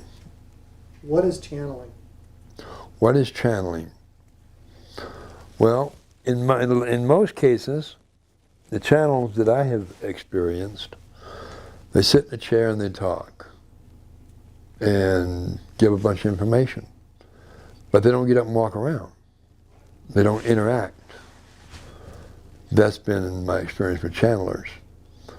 However, when it came to Ramtha, that was not so. Ramtha would get up, walk around, hug people, talk to them, interact with them. The same thing with my father. He does exactly the same thing. What is your father's name? Zora. Are we going to meet your father? Yes, you are. Whenever you're ready. Okay. You want to take a break first? It's up to you. Okay, I'm good. You want to take a break? Okay, good. All right. We'll talk to you later, dear. Yeah, right. Get some rest. So you want to Have describe, fun. before you go in, you want to describe the process you're going through? I am basically, What we're about to see. what I am doing is I am giving up myself to my father. He is going to be coming into me, and I'm going to be going into him. Where he is, I will be. Where I am, he will be. When you go there and you come back, do you remember what you did when you were over there? Yeah. When I'm over there. But when you come back? When I come back, I don't know hardly anything of what took place here. I need to be filled in on it. Yeah, so when he comes back, you could ask him. Yeah. Okay, I'll ask Zora where he's been and what he's doing. Yeah. Well, I have a hunch I'm going to be at the North Pole. I think. That's my guess. Okay. Of course, that's not set in stone. I might end up on the back of a pterodactyl or a T-Rex or something like that. Yeah, so is this pterodactyl? Can you bungee jump after pterodactyl? Can you do that? Bungee jump over a pterodactyl? I don't think you can I would like that. I don't think he likes something hanging down from him. No. But anyway, so I'm going to be quiet here for a moment and allow him to come forth.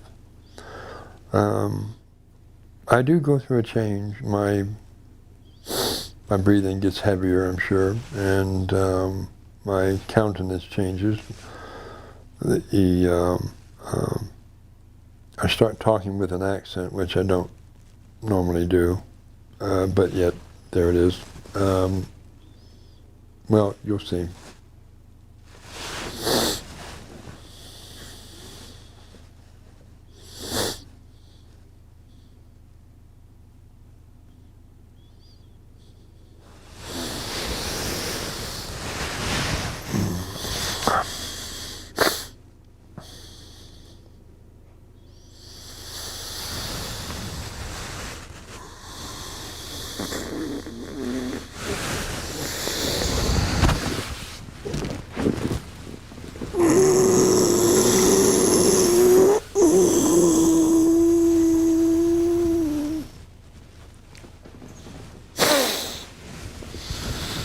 Indeed. Hello. And how be you? I'm well. You're, just so you know, you're on camera. We're doing an interview with Billy. Billy's gone. You're here now. Indeed. We wanted to ask you some questions. Just was curious about Billy's upbringing. Upbringing? Yes. Can you tell us a bit about how he came to be selected for coming to the surface? We needed what would be termed as ambassadors to come to the surface, to give forth what would be termed as the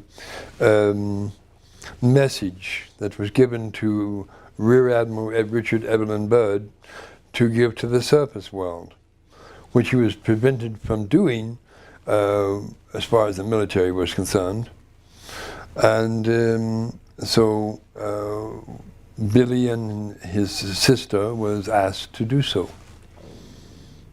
And first they asked me, and I said, I will ask and see.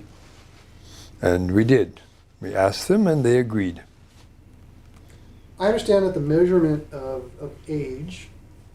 Age is an illusion. On the surface is different from what it is in hollow earth.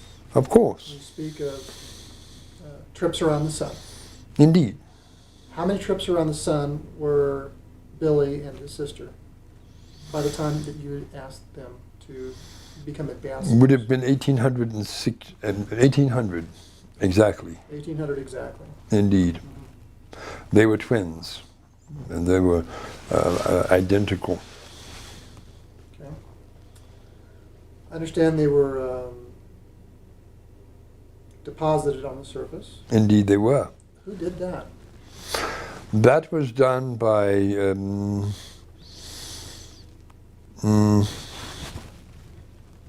delegation that we sent forth to take them to the surface.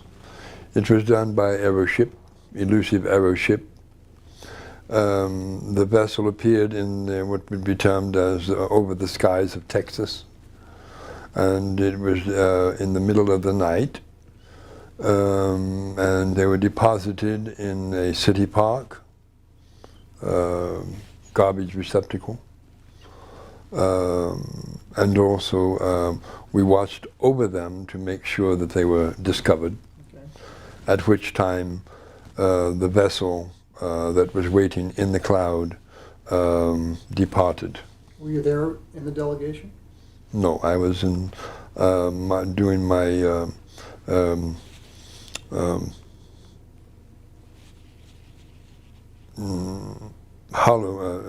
North Polar opening observation. Is that what you were doing before you arrived just now? Indeed, I was. Is that where Billy is now? That is where he is now. So you have a recollection, you can remember what you were doing just before you got here. Indeed.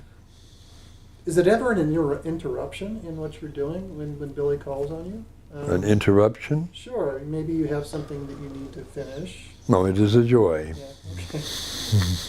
All right, so, people get busy, they get involved in things, and it just seems, it could be possible that you're not available. Has that ever happened? Very seldom. Okay. When Billy comes back, Indeed. will he remember having been over there?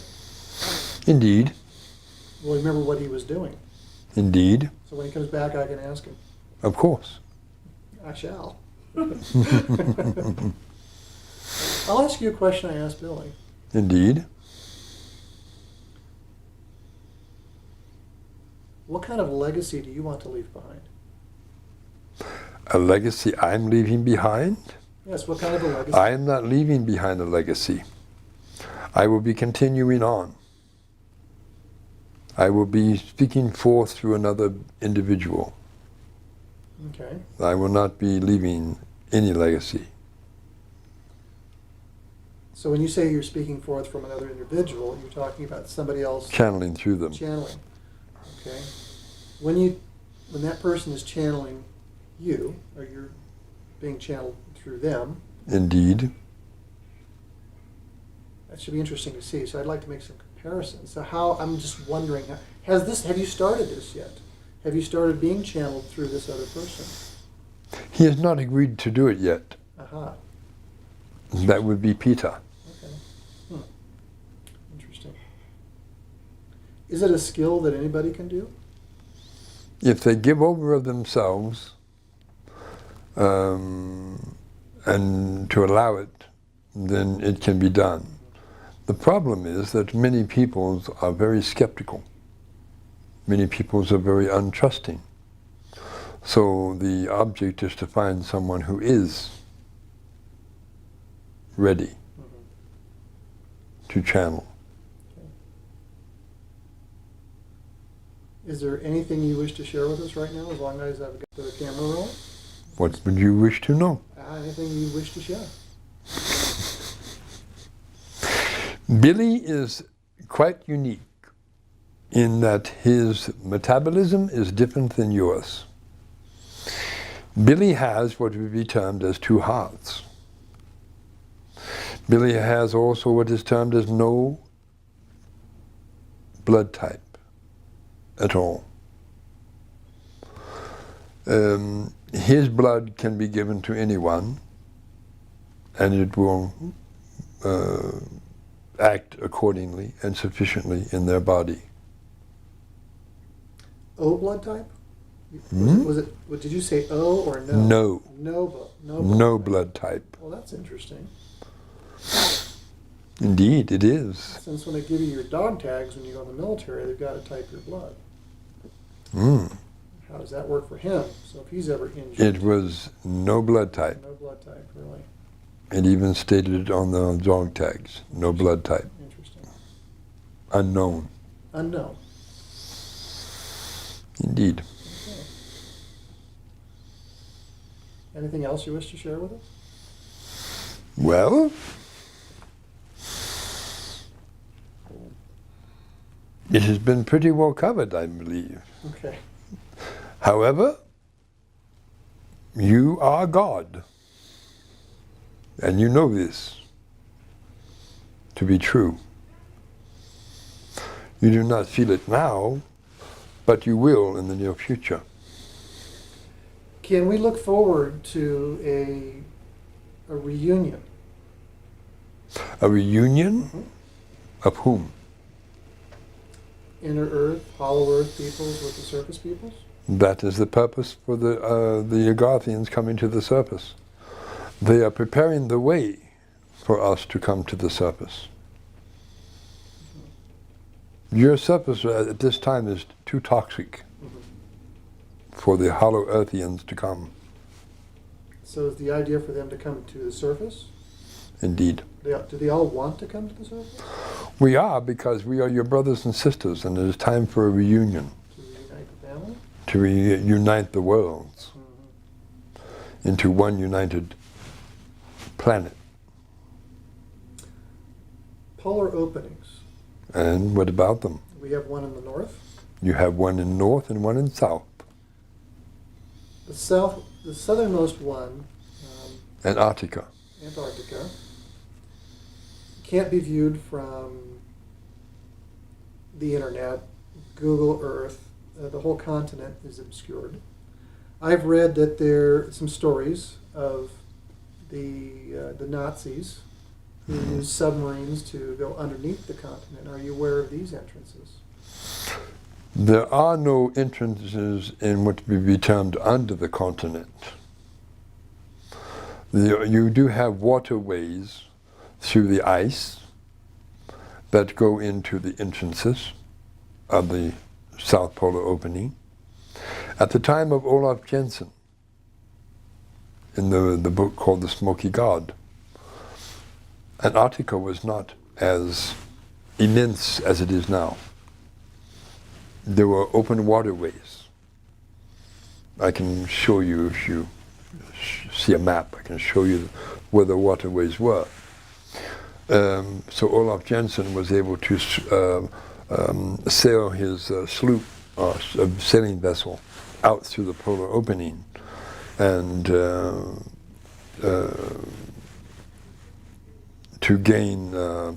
go home. But unfortunately, there was a mishap and the sloop was destroyed. The father perished, but the son, Olaf Jensen, survived on what is termed as an ice pack, deposited on one. Now, because of the different temperatures, the drop in temperatures, those waterways are filled in. However, what you term as global warming is not global warming. It is us melting the ice around the openings so there can be contact with the outer world. It is not global warming. It is a planned event.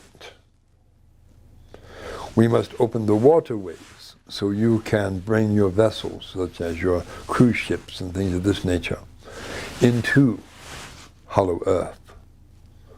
So what we are doing, we are melting the ice in one area, open the waterway up, and refreeze it against the far side, creating a waterway that is free of ice.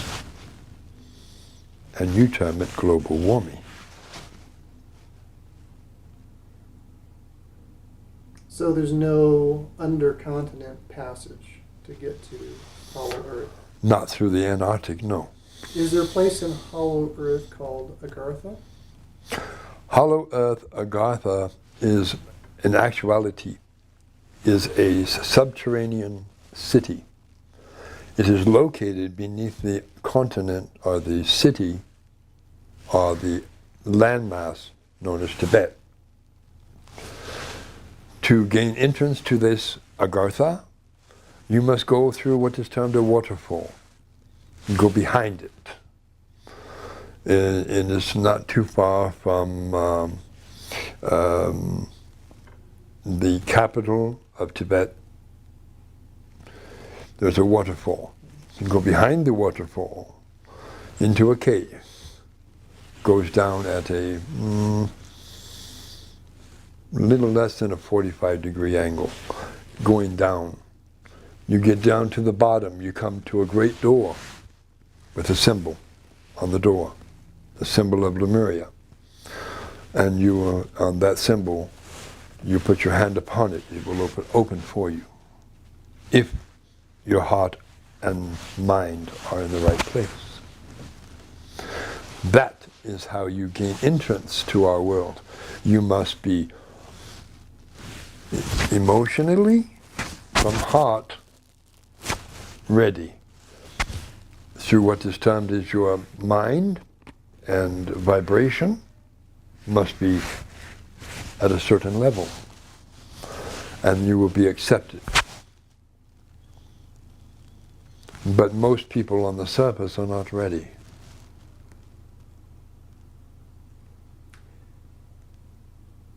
Billy talks about going home. Indeed. You expecting to see him soon? Indeed. Has he completed his mission? Almost. What's left to do? He has a few more meetings to go to. What kind of meetings? Speaking places, places to give forth knowledge to the masses.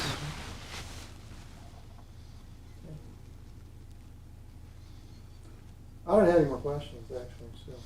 One place would be Hawaii. Go ahead. What?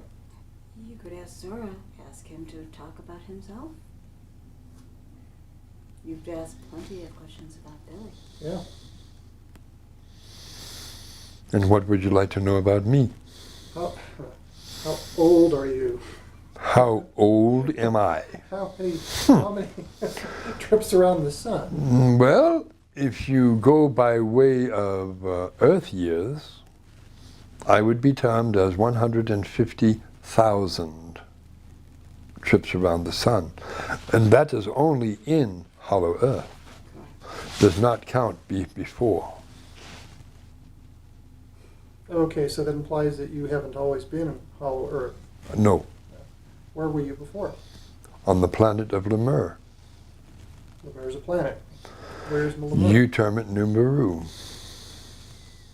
Nibiru. Neberu. Okay. The true name is Lemur. Is it part of a system of planets around a It is star? on an elliptical orbit through your solar system. Okay. So I've heard this story from Sitchin, Zachariah Sitchin. 3,600-year orbit, is that accurate? That is accurate. Where is it now? On its way back in again. Is it within the solar system? Not yet. When will it arrive? When it arrives.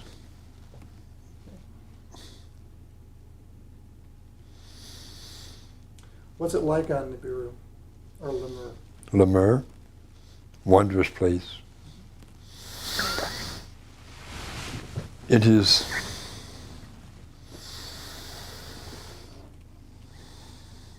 much larger than your planet Earth. When it comes through, it will have a gravitational force that will cause upheaval upon the face of this planet, but not as drastic as they are foretelling. Because the people of Lemur have the ability to lessen the effects of their planet upon other heavenly bodies. They have this ability to buffer the effects.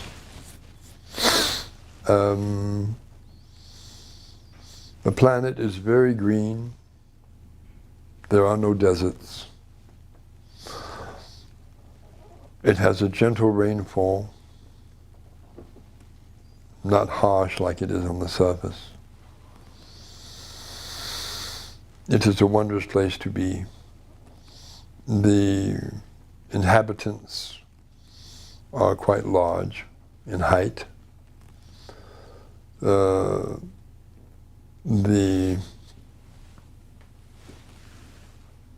atmosphere is pure. The oceans are pure. There are many races living upon it, besides Lemurian, from other star systems. And we are anxiously awaiting its return. Does it have any moons? 2. Is it orbiting a star? Hmm? Is it a rogue planet or is it in a system? It is going through an elliptical orbit through your Milky Way system. As one planet with 2 moons? Hmm? Or is it one planet with 2 moons that is also going around a star? Around the center of your galaxy, your Milky Way. One planet and 2 moons? Mm-hmm. That's all there is to the inbound planet? Pretty much, yes. Doesn't it get cold there? No. Out in space? There's no sun? No star that it's revolving around? Why would it be? Yeah, I'm thinking from the perspective of Earth and the many other solar systems that have planets revolving around the The sun. peoples that are on the planet Yeah. give forth all the heat they need. So there's no star. No star. None needed. Interesting. Indeed. How long were you on that planet before you came here? A long time. The cycles would be measured differently, I'd imagine. So we talk about cycles around the sun. Well, see, there is no time. Mm-hmm. Time is an illusion. On the surface, you gauge time in years because of the seasons, things of this nature. But on the mirror, there is no seasons. It is all tropical all the time. So what did you do on Lemur? What did I do on the mirror? Well,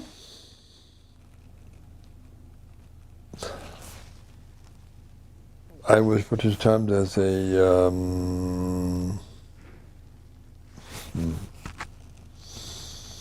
lover of nature. And here you are on Earth, Indeed. in Hollow Earth, still a lover of nature? Of course, but I'm also monitoring what is termed as your North Polar opening Are you to also, allow or disallow peoples to come in. that's your primary function up there? In Indeed. the North Pole? Indeed. Does it get boring? No, it is a joy. What do you like most about watching the North Pole opening? To see the peoples that are ready to come, and what they are going through to get there. Are there people who are coming in now Indeed, and they're allowed in? indeed, How are they coming in? by trying. Trying. Are they walking? No, not walking, Okay. Are they driving? not driving either. Flying? Some, Okay. Airplanes? yes, and also aeroships. Do you ever have any stuff just kind of falls out of orbit into the hole? A bit. Satellites, occasional aircraft. What do you do with that stuff once it comes in? Depends on the situation. Seems like an aircraft coming in would represent pollution since you don't use any petro. It is dealt with. Okay. Are there those who attempt to come in you don't want to come in? Those that are not ready to come in do not see the opening. Is that by something that you're doing from your craft? It's a holographic image of clouds. Weather. Most of the time it is cloud covered, obscured. How do you determine whether somebody's ready to come in? It is in through their heart. So you can sense this? Indeed. What kind of range do you have on that kind of ability? Range unlimited. So they could be coming toward it, and you'll know they're coming? Indeed. Does everybody in Hollow Earth have that capability? If they desire, yes. Just have to tune into it? Of course. Soon you will realize that you can do the same.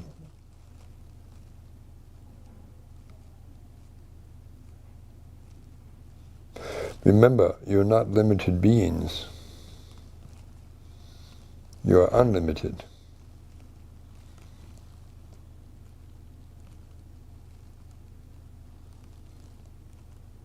I have the brain strain.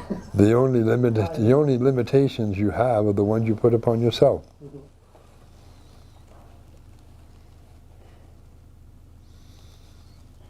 And you have a brain strain freeze.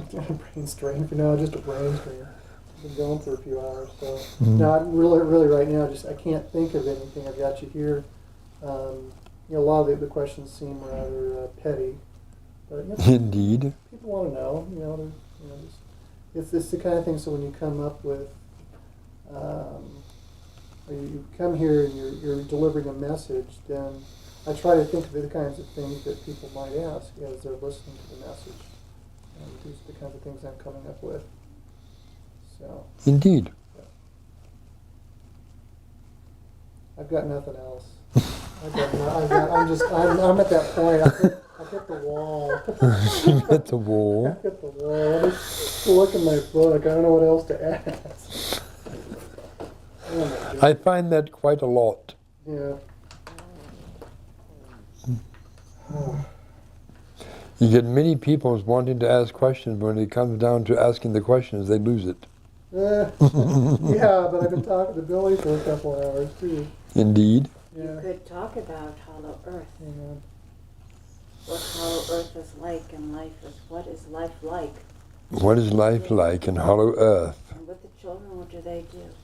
What is family time like? They are not limited. They are allowed to express themselves. They're allowed to be creative. They are not stagnated as they are on the surface. They are creative. They are inquisitive, questioning everything, which is understandable, but Right. When like they question who they are, what their purpose is. when do they start to ask that? Since they're very evolved, anyways, and they're Indeed. fifth-dimensional, and we also know that the pregnancy period is. The pregnancy period. We could talk about conception, birth, how long it takes. When do they start to actually begin to even think and become creative? From conception to what is called the birthing is 3 months. No more. And it is painless.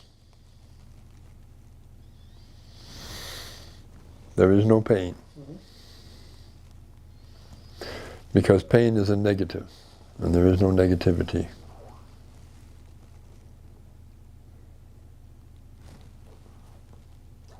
So they're born.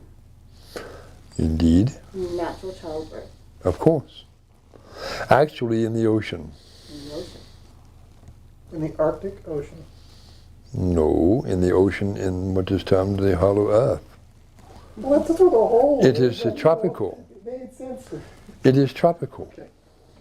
Got it. Okay.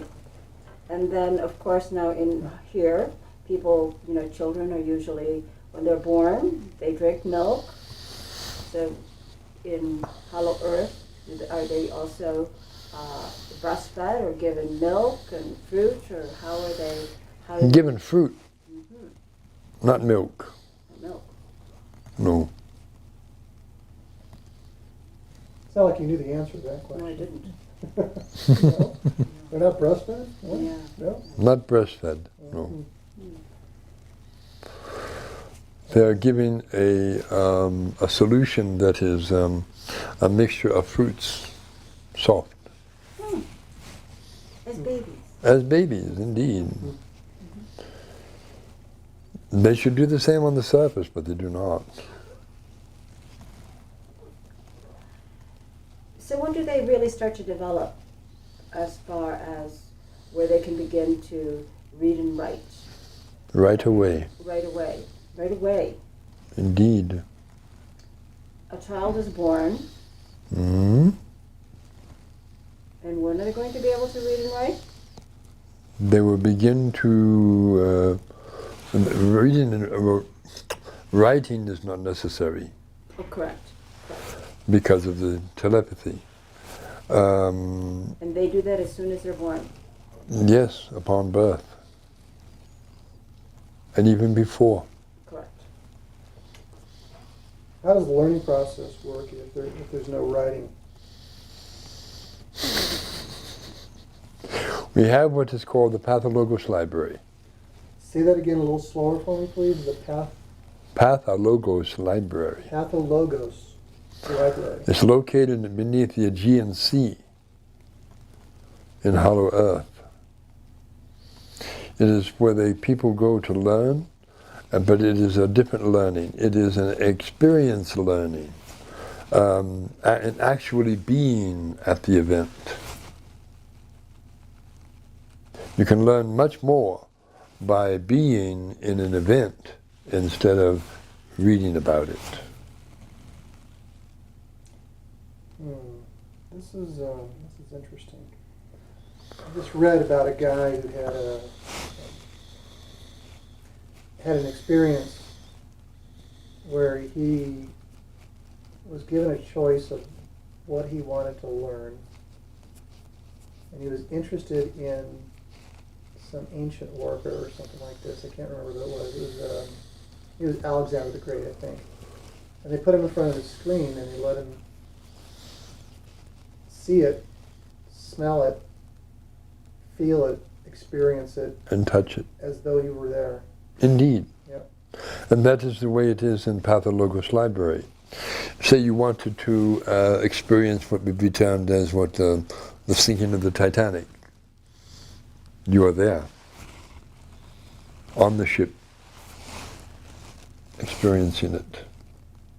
It's like a holodeck, or is this a screen? Or Similar to it, you have crystal discs made of crystal, and they are put upon a player, and they are played.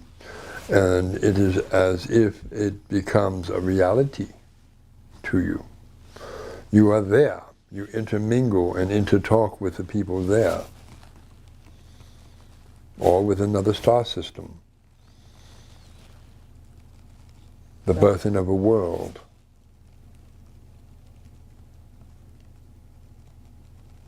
Tell us. it sounds amazing. I mean, that you could anything you wanted to learn, anywhere you wanted to go. You don't have to go there. You don't even have to go to this place No, you do not. to see it. It is there in your mind, and you also experience it by being there. Learning is much greater capacity that way, and you learn much faster by experiencing what you're seeing. So when a child is born in Hollow Earth, and again, the perception or my point of reference is from this world. Indeed. And then you're born with certain capabilities. He is Walter is very inclined with he's got great abilities with working with electronics, with lots of these technical things. Many children are also born with wanting to become artists, etc. So the children that are born in Hollow Earth, do they already have it in their genes as well? Which areas they're going to flourish in? I don't know I guess what I want to do, I want to ask is about their DNA. I want to know about their genes. How does that all come to be? Their makeup. Yes. Many of them choose before conception. Okay. And once they are born, then they have a predestined path. Isn't that also derived from you and your companion? Indeed, it is. So they have some of your genes, so to speak, Indeed. as well as their own. Yes. They have, okay. So similar. And they are free to express it. Contrary to what it is on the surface. On the surface, you raise your child, you send them to institutes of learning, and what do they learn? Nothing useful on this planet. Are they taught to care for nature? No. Are they taught to express themselves through creativity? No, they are told not to. They are told to be a certain way. We do not do this to our children. We allow them to express themselves, to allow them to be who they wish to be or what they wish to be.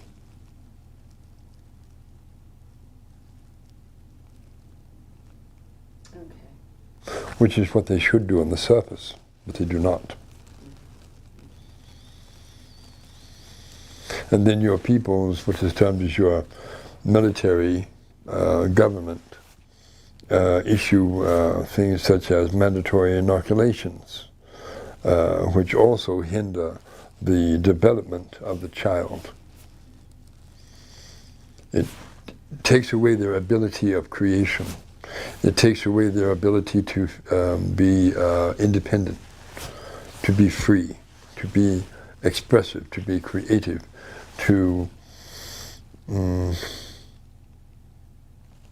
their creative mind is hindered by drugs, chemicals. So your daughter, the youngest, right now is far excelled already Of course. in many areas. If she was brought to the surface, she would be considered a genius.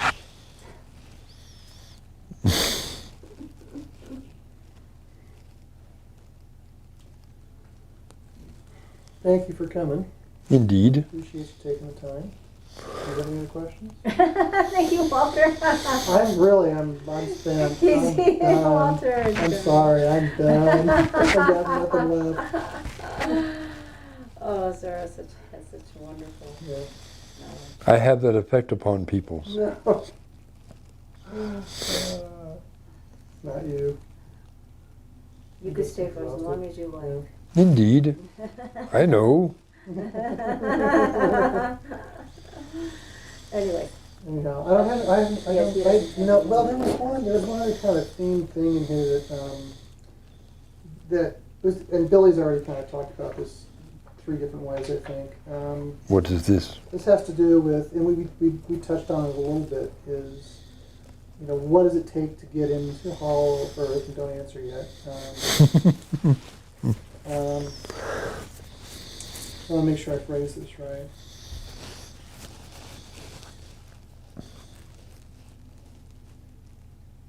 When will people have more exposure to Hollow Earth? When will it be made available to other people? Do you have to be a believer to be a part of it? No, you do not have to be a believer. When they're ready, that's when the interaction will take place. Is there something that people have to do to become ready? Raise their consciousness levels, raise their vibrational levels, raise their energy levels. The exercise I taught you last night will help them achieve this. And we're talking about meditation. Not just meditation. Meditation is thought processes, what is termed as the rising of the consciousness levels, the exercise that was given. That is what will raise the vibrational levels and the consciousness and the energy. Right. So. Indeed. Right. So with the hands and the exhaling through the teeth forcefully. Indeed. That was part of that. Okay. I had looked at that as a preparation. Of course. For meditation. It could be that too. Okay. Got it. Now, when you go to bed, have with you what is termed either a tablet or what would be termed as a recording device. And Plenty of those. And when you dream, before you retire, you state forth to the Lord God of your being that you want to remember your dream. And you remember by waking right afterward and either write it down or record it.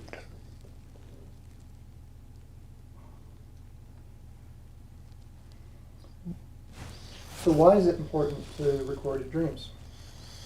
Especially nowadays, Because you are starting to dream of your future home. That is why.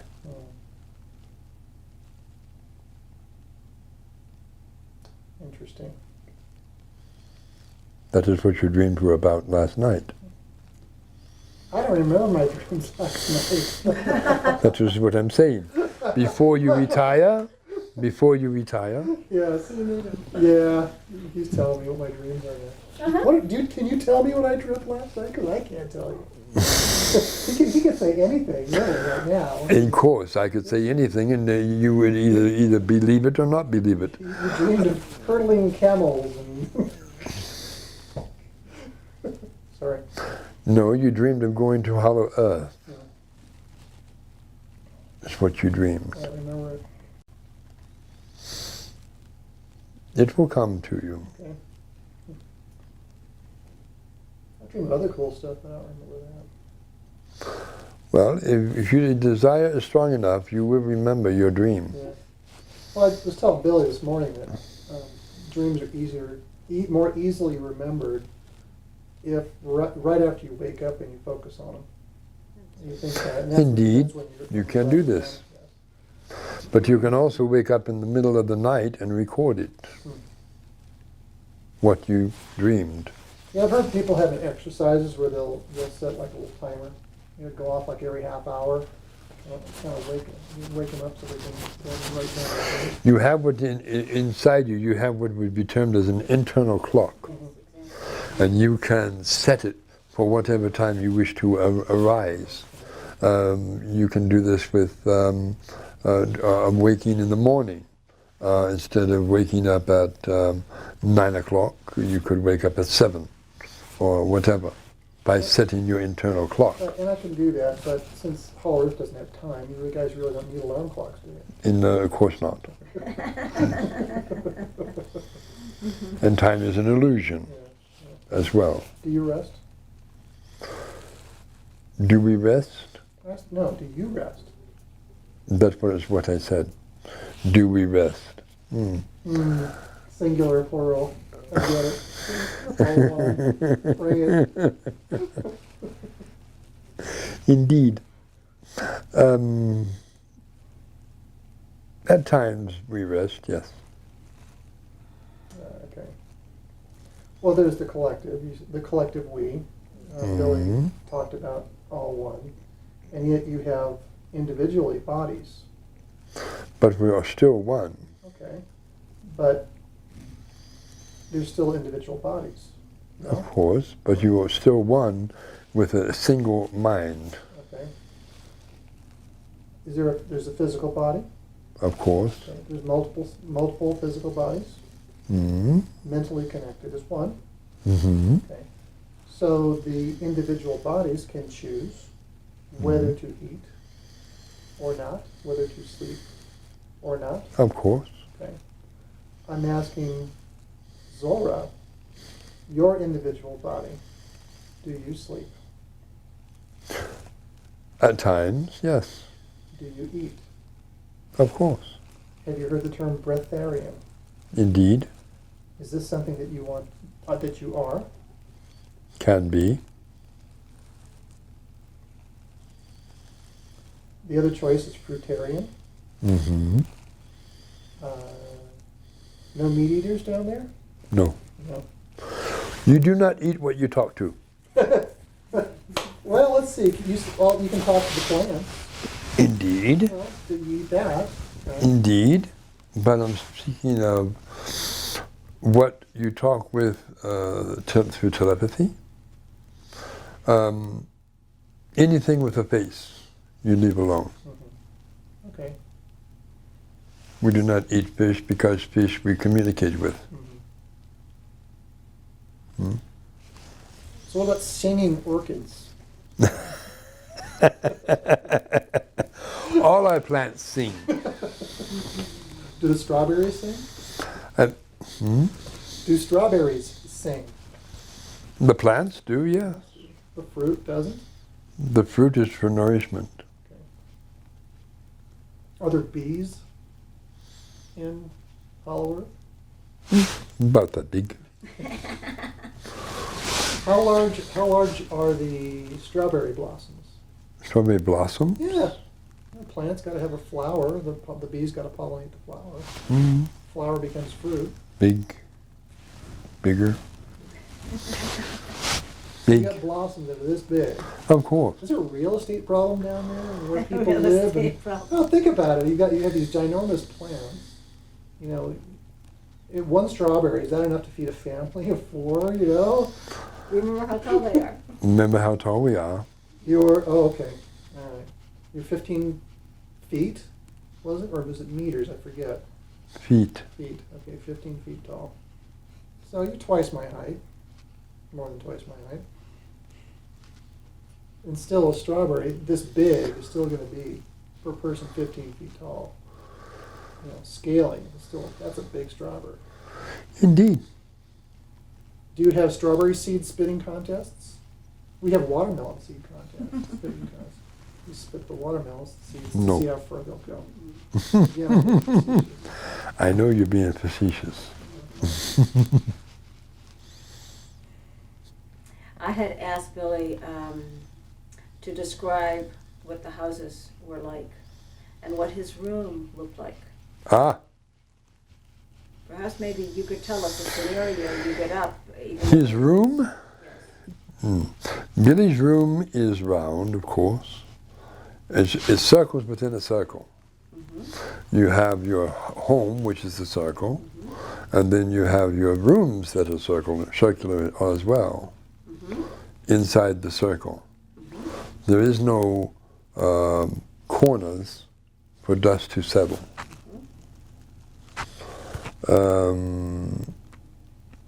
The furniture within the room, you have what is termed as a sitting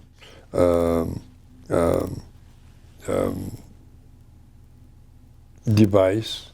It is round, it hovers above the floor, and you have your resting place, which is the same. He preferred not to have them, but he would prefer to go out and lay in the grass. So he let me be with Mother Nature, which we encourage him to do.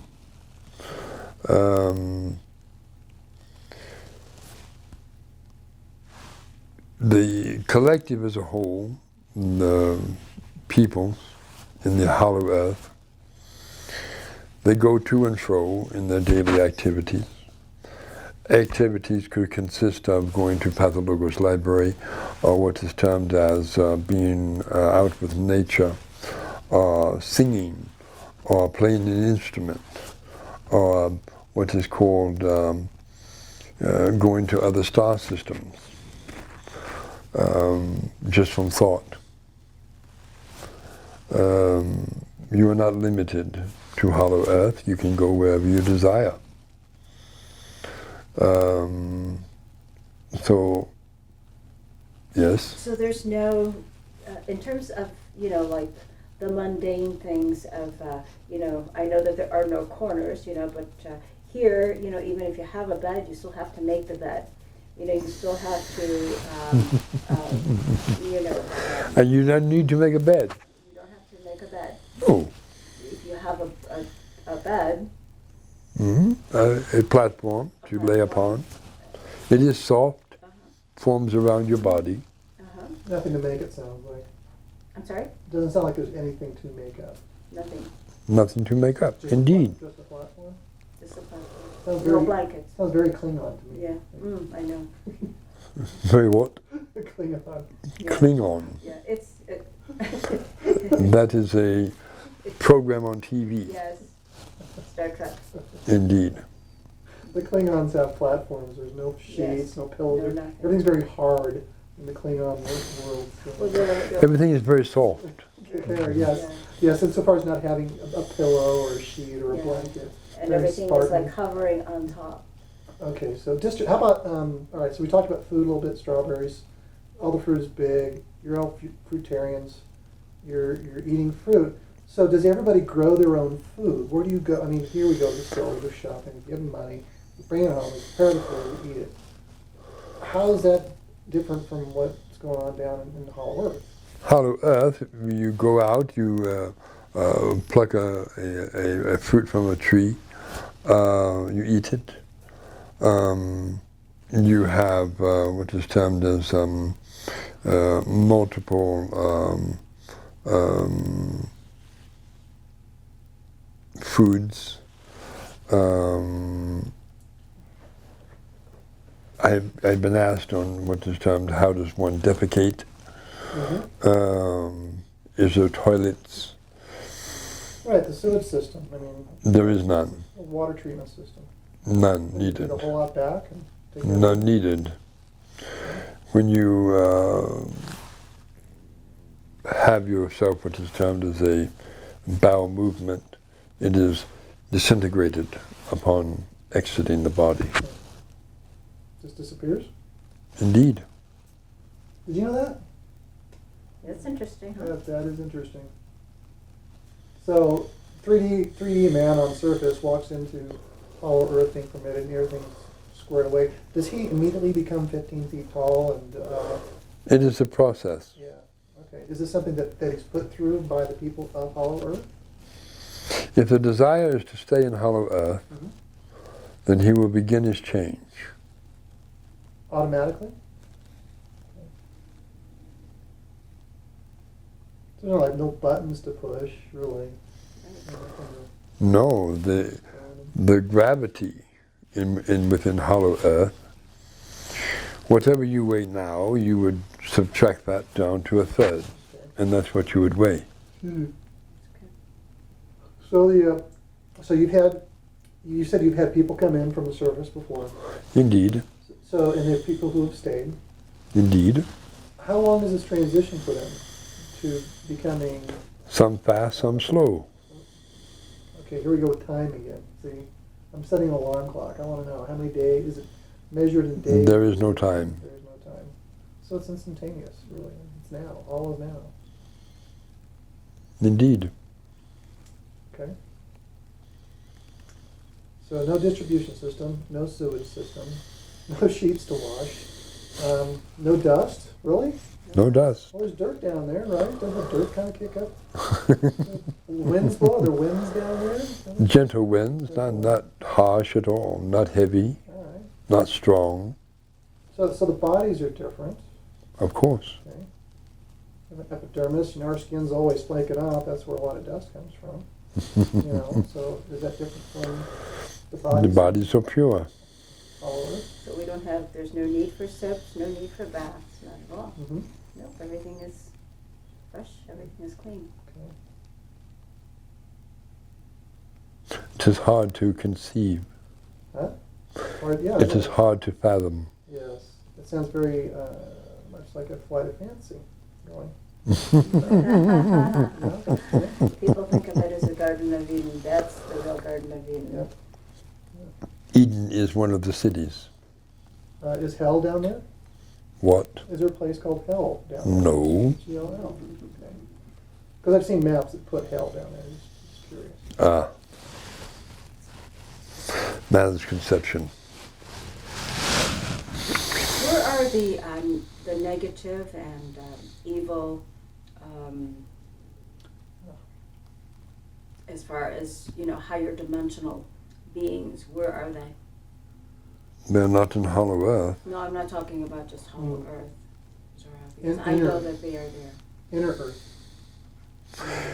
You have two civilizations within the Earth crust that are always disagreeing with one another. You have what is termed as the Deros and the Teros. Mm. Okay. They are degenerates of the Atlantean culture. Oh, really? Do they look human? Somewhat. Are they greys? No. Are they reptilians? No. Deros or Teros? Deros and Teros. Look somewhat human. The Deros are more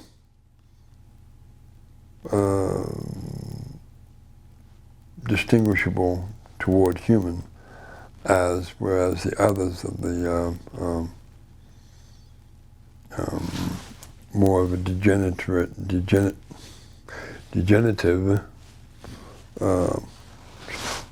being. Where are they in that chair? Where do they reside? They would be close to the 400-mile mark. And then how do you keep them at bay? How do you keep them at bay so that they don't, I don't want to say infiltrate, but... They're monitored on a daily basis. They're fifth dimensional though still. They're fifth dimensional as well. They're actually in between fourth and fifth. Okay. Because they were from the Atlantean culture. Yeah, so they don't have that. Okay. Are you aware of the Greys? You mean the gray spacesuits? I mean the Greys. I say again, are you familiar with, you mean the gray spacesuits? I don't know anything about any gray spacesuits. I only know of them as... They're humanoid inside them. They are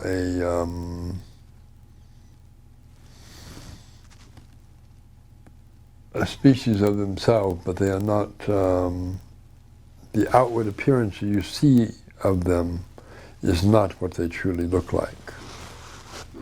It is a shell.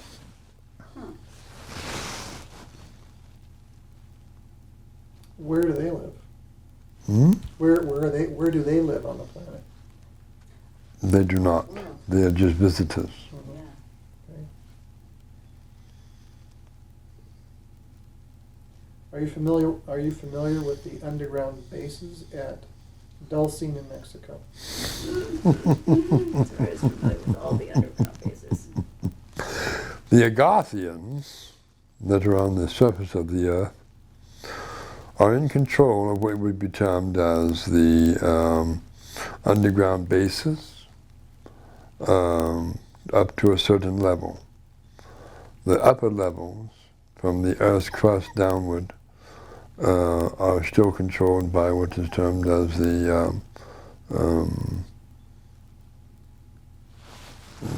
beings, military. Below that, they are being manned by what is termed the Agarthians. What do the Agarthians look like? The Agarthians look like you or I, not quite as tall as us, but similar. Are they white? Are they what? Are they black? Are they brown? Are they yellow? Are they Indian, red? What do they look like? Okay. Whatever the shade they wish to be. Chameleons? They're chameleons, you see. If they decide on whatever shade choose they want. whatever they want to be. Okay. That's convenient. Indeed, it is. How would I know if I ever met a Agarthian? Agarthian? Yeah. If your vibration is high enough, you will see them.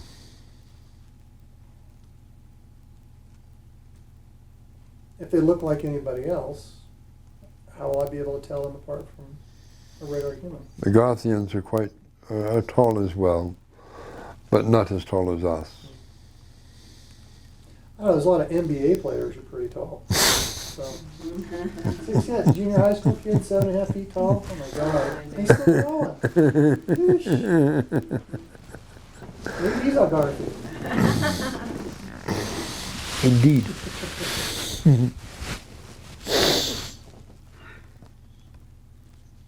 So you have learned? Yeah, I've been fed with a fire hose and I'm on overload right now. Yeah. Indeed. Yeah, that's been good. It's good we're taping this, so I can watch it back and see what I missed. Indeed. On that, I will leave and let Billy return. Okay. I'm sure you will have questions for him. Yeah. Thanks for stopping. And indeed. Come again soon. Good day, Zora.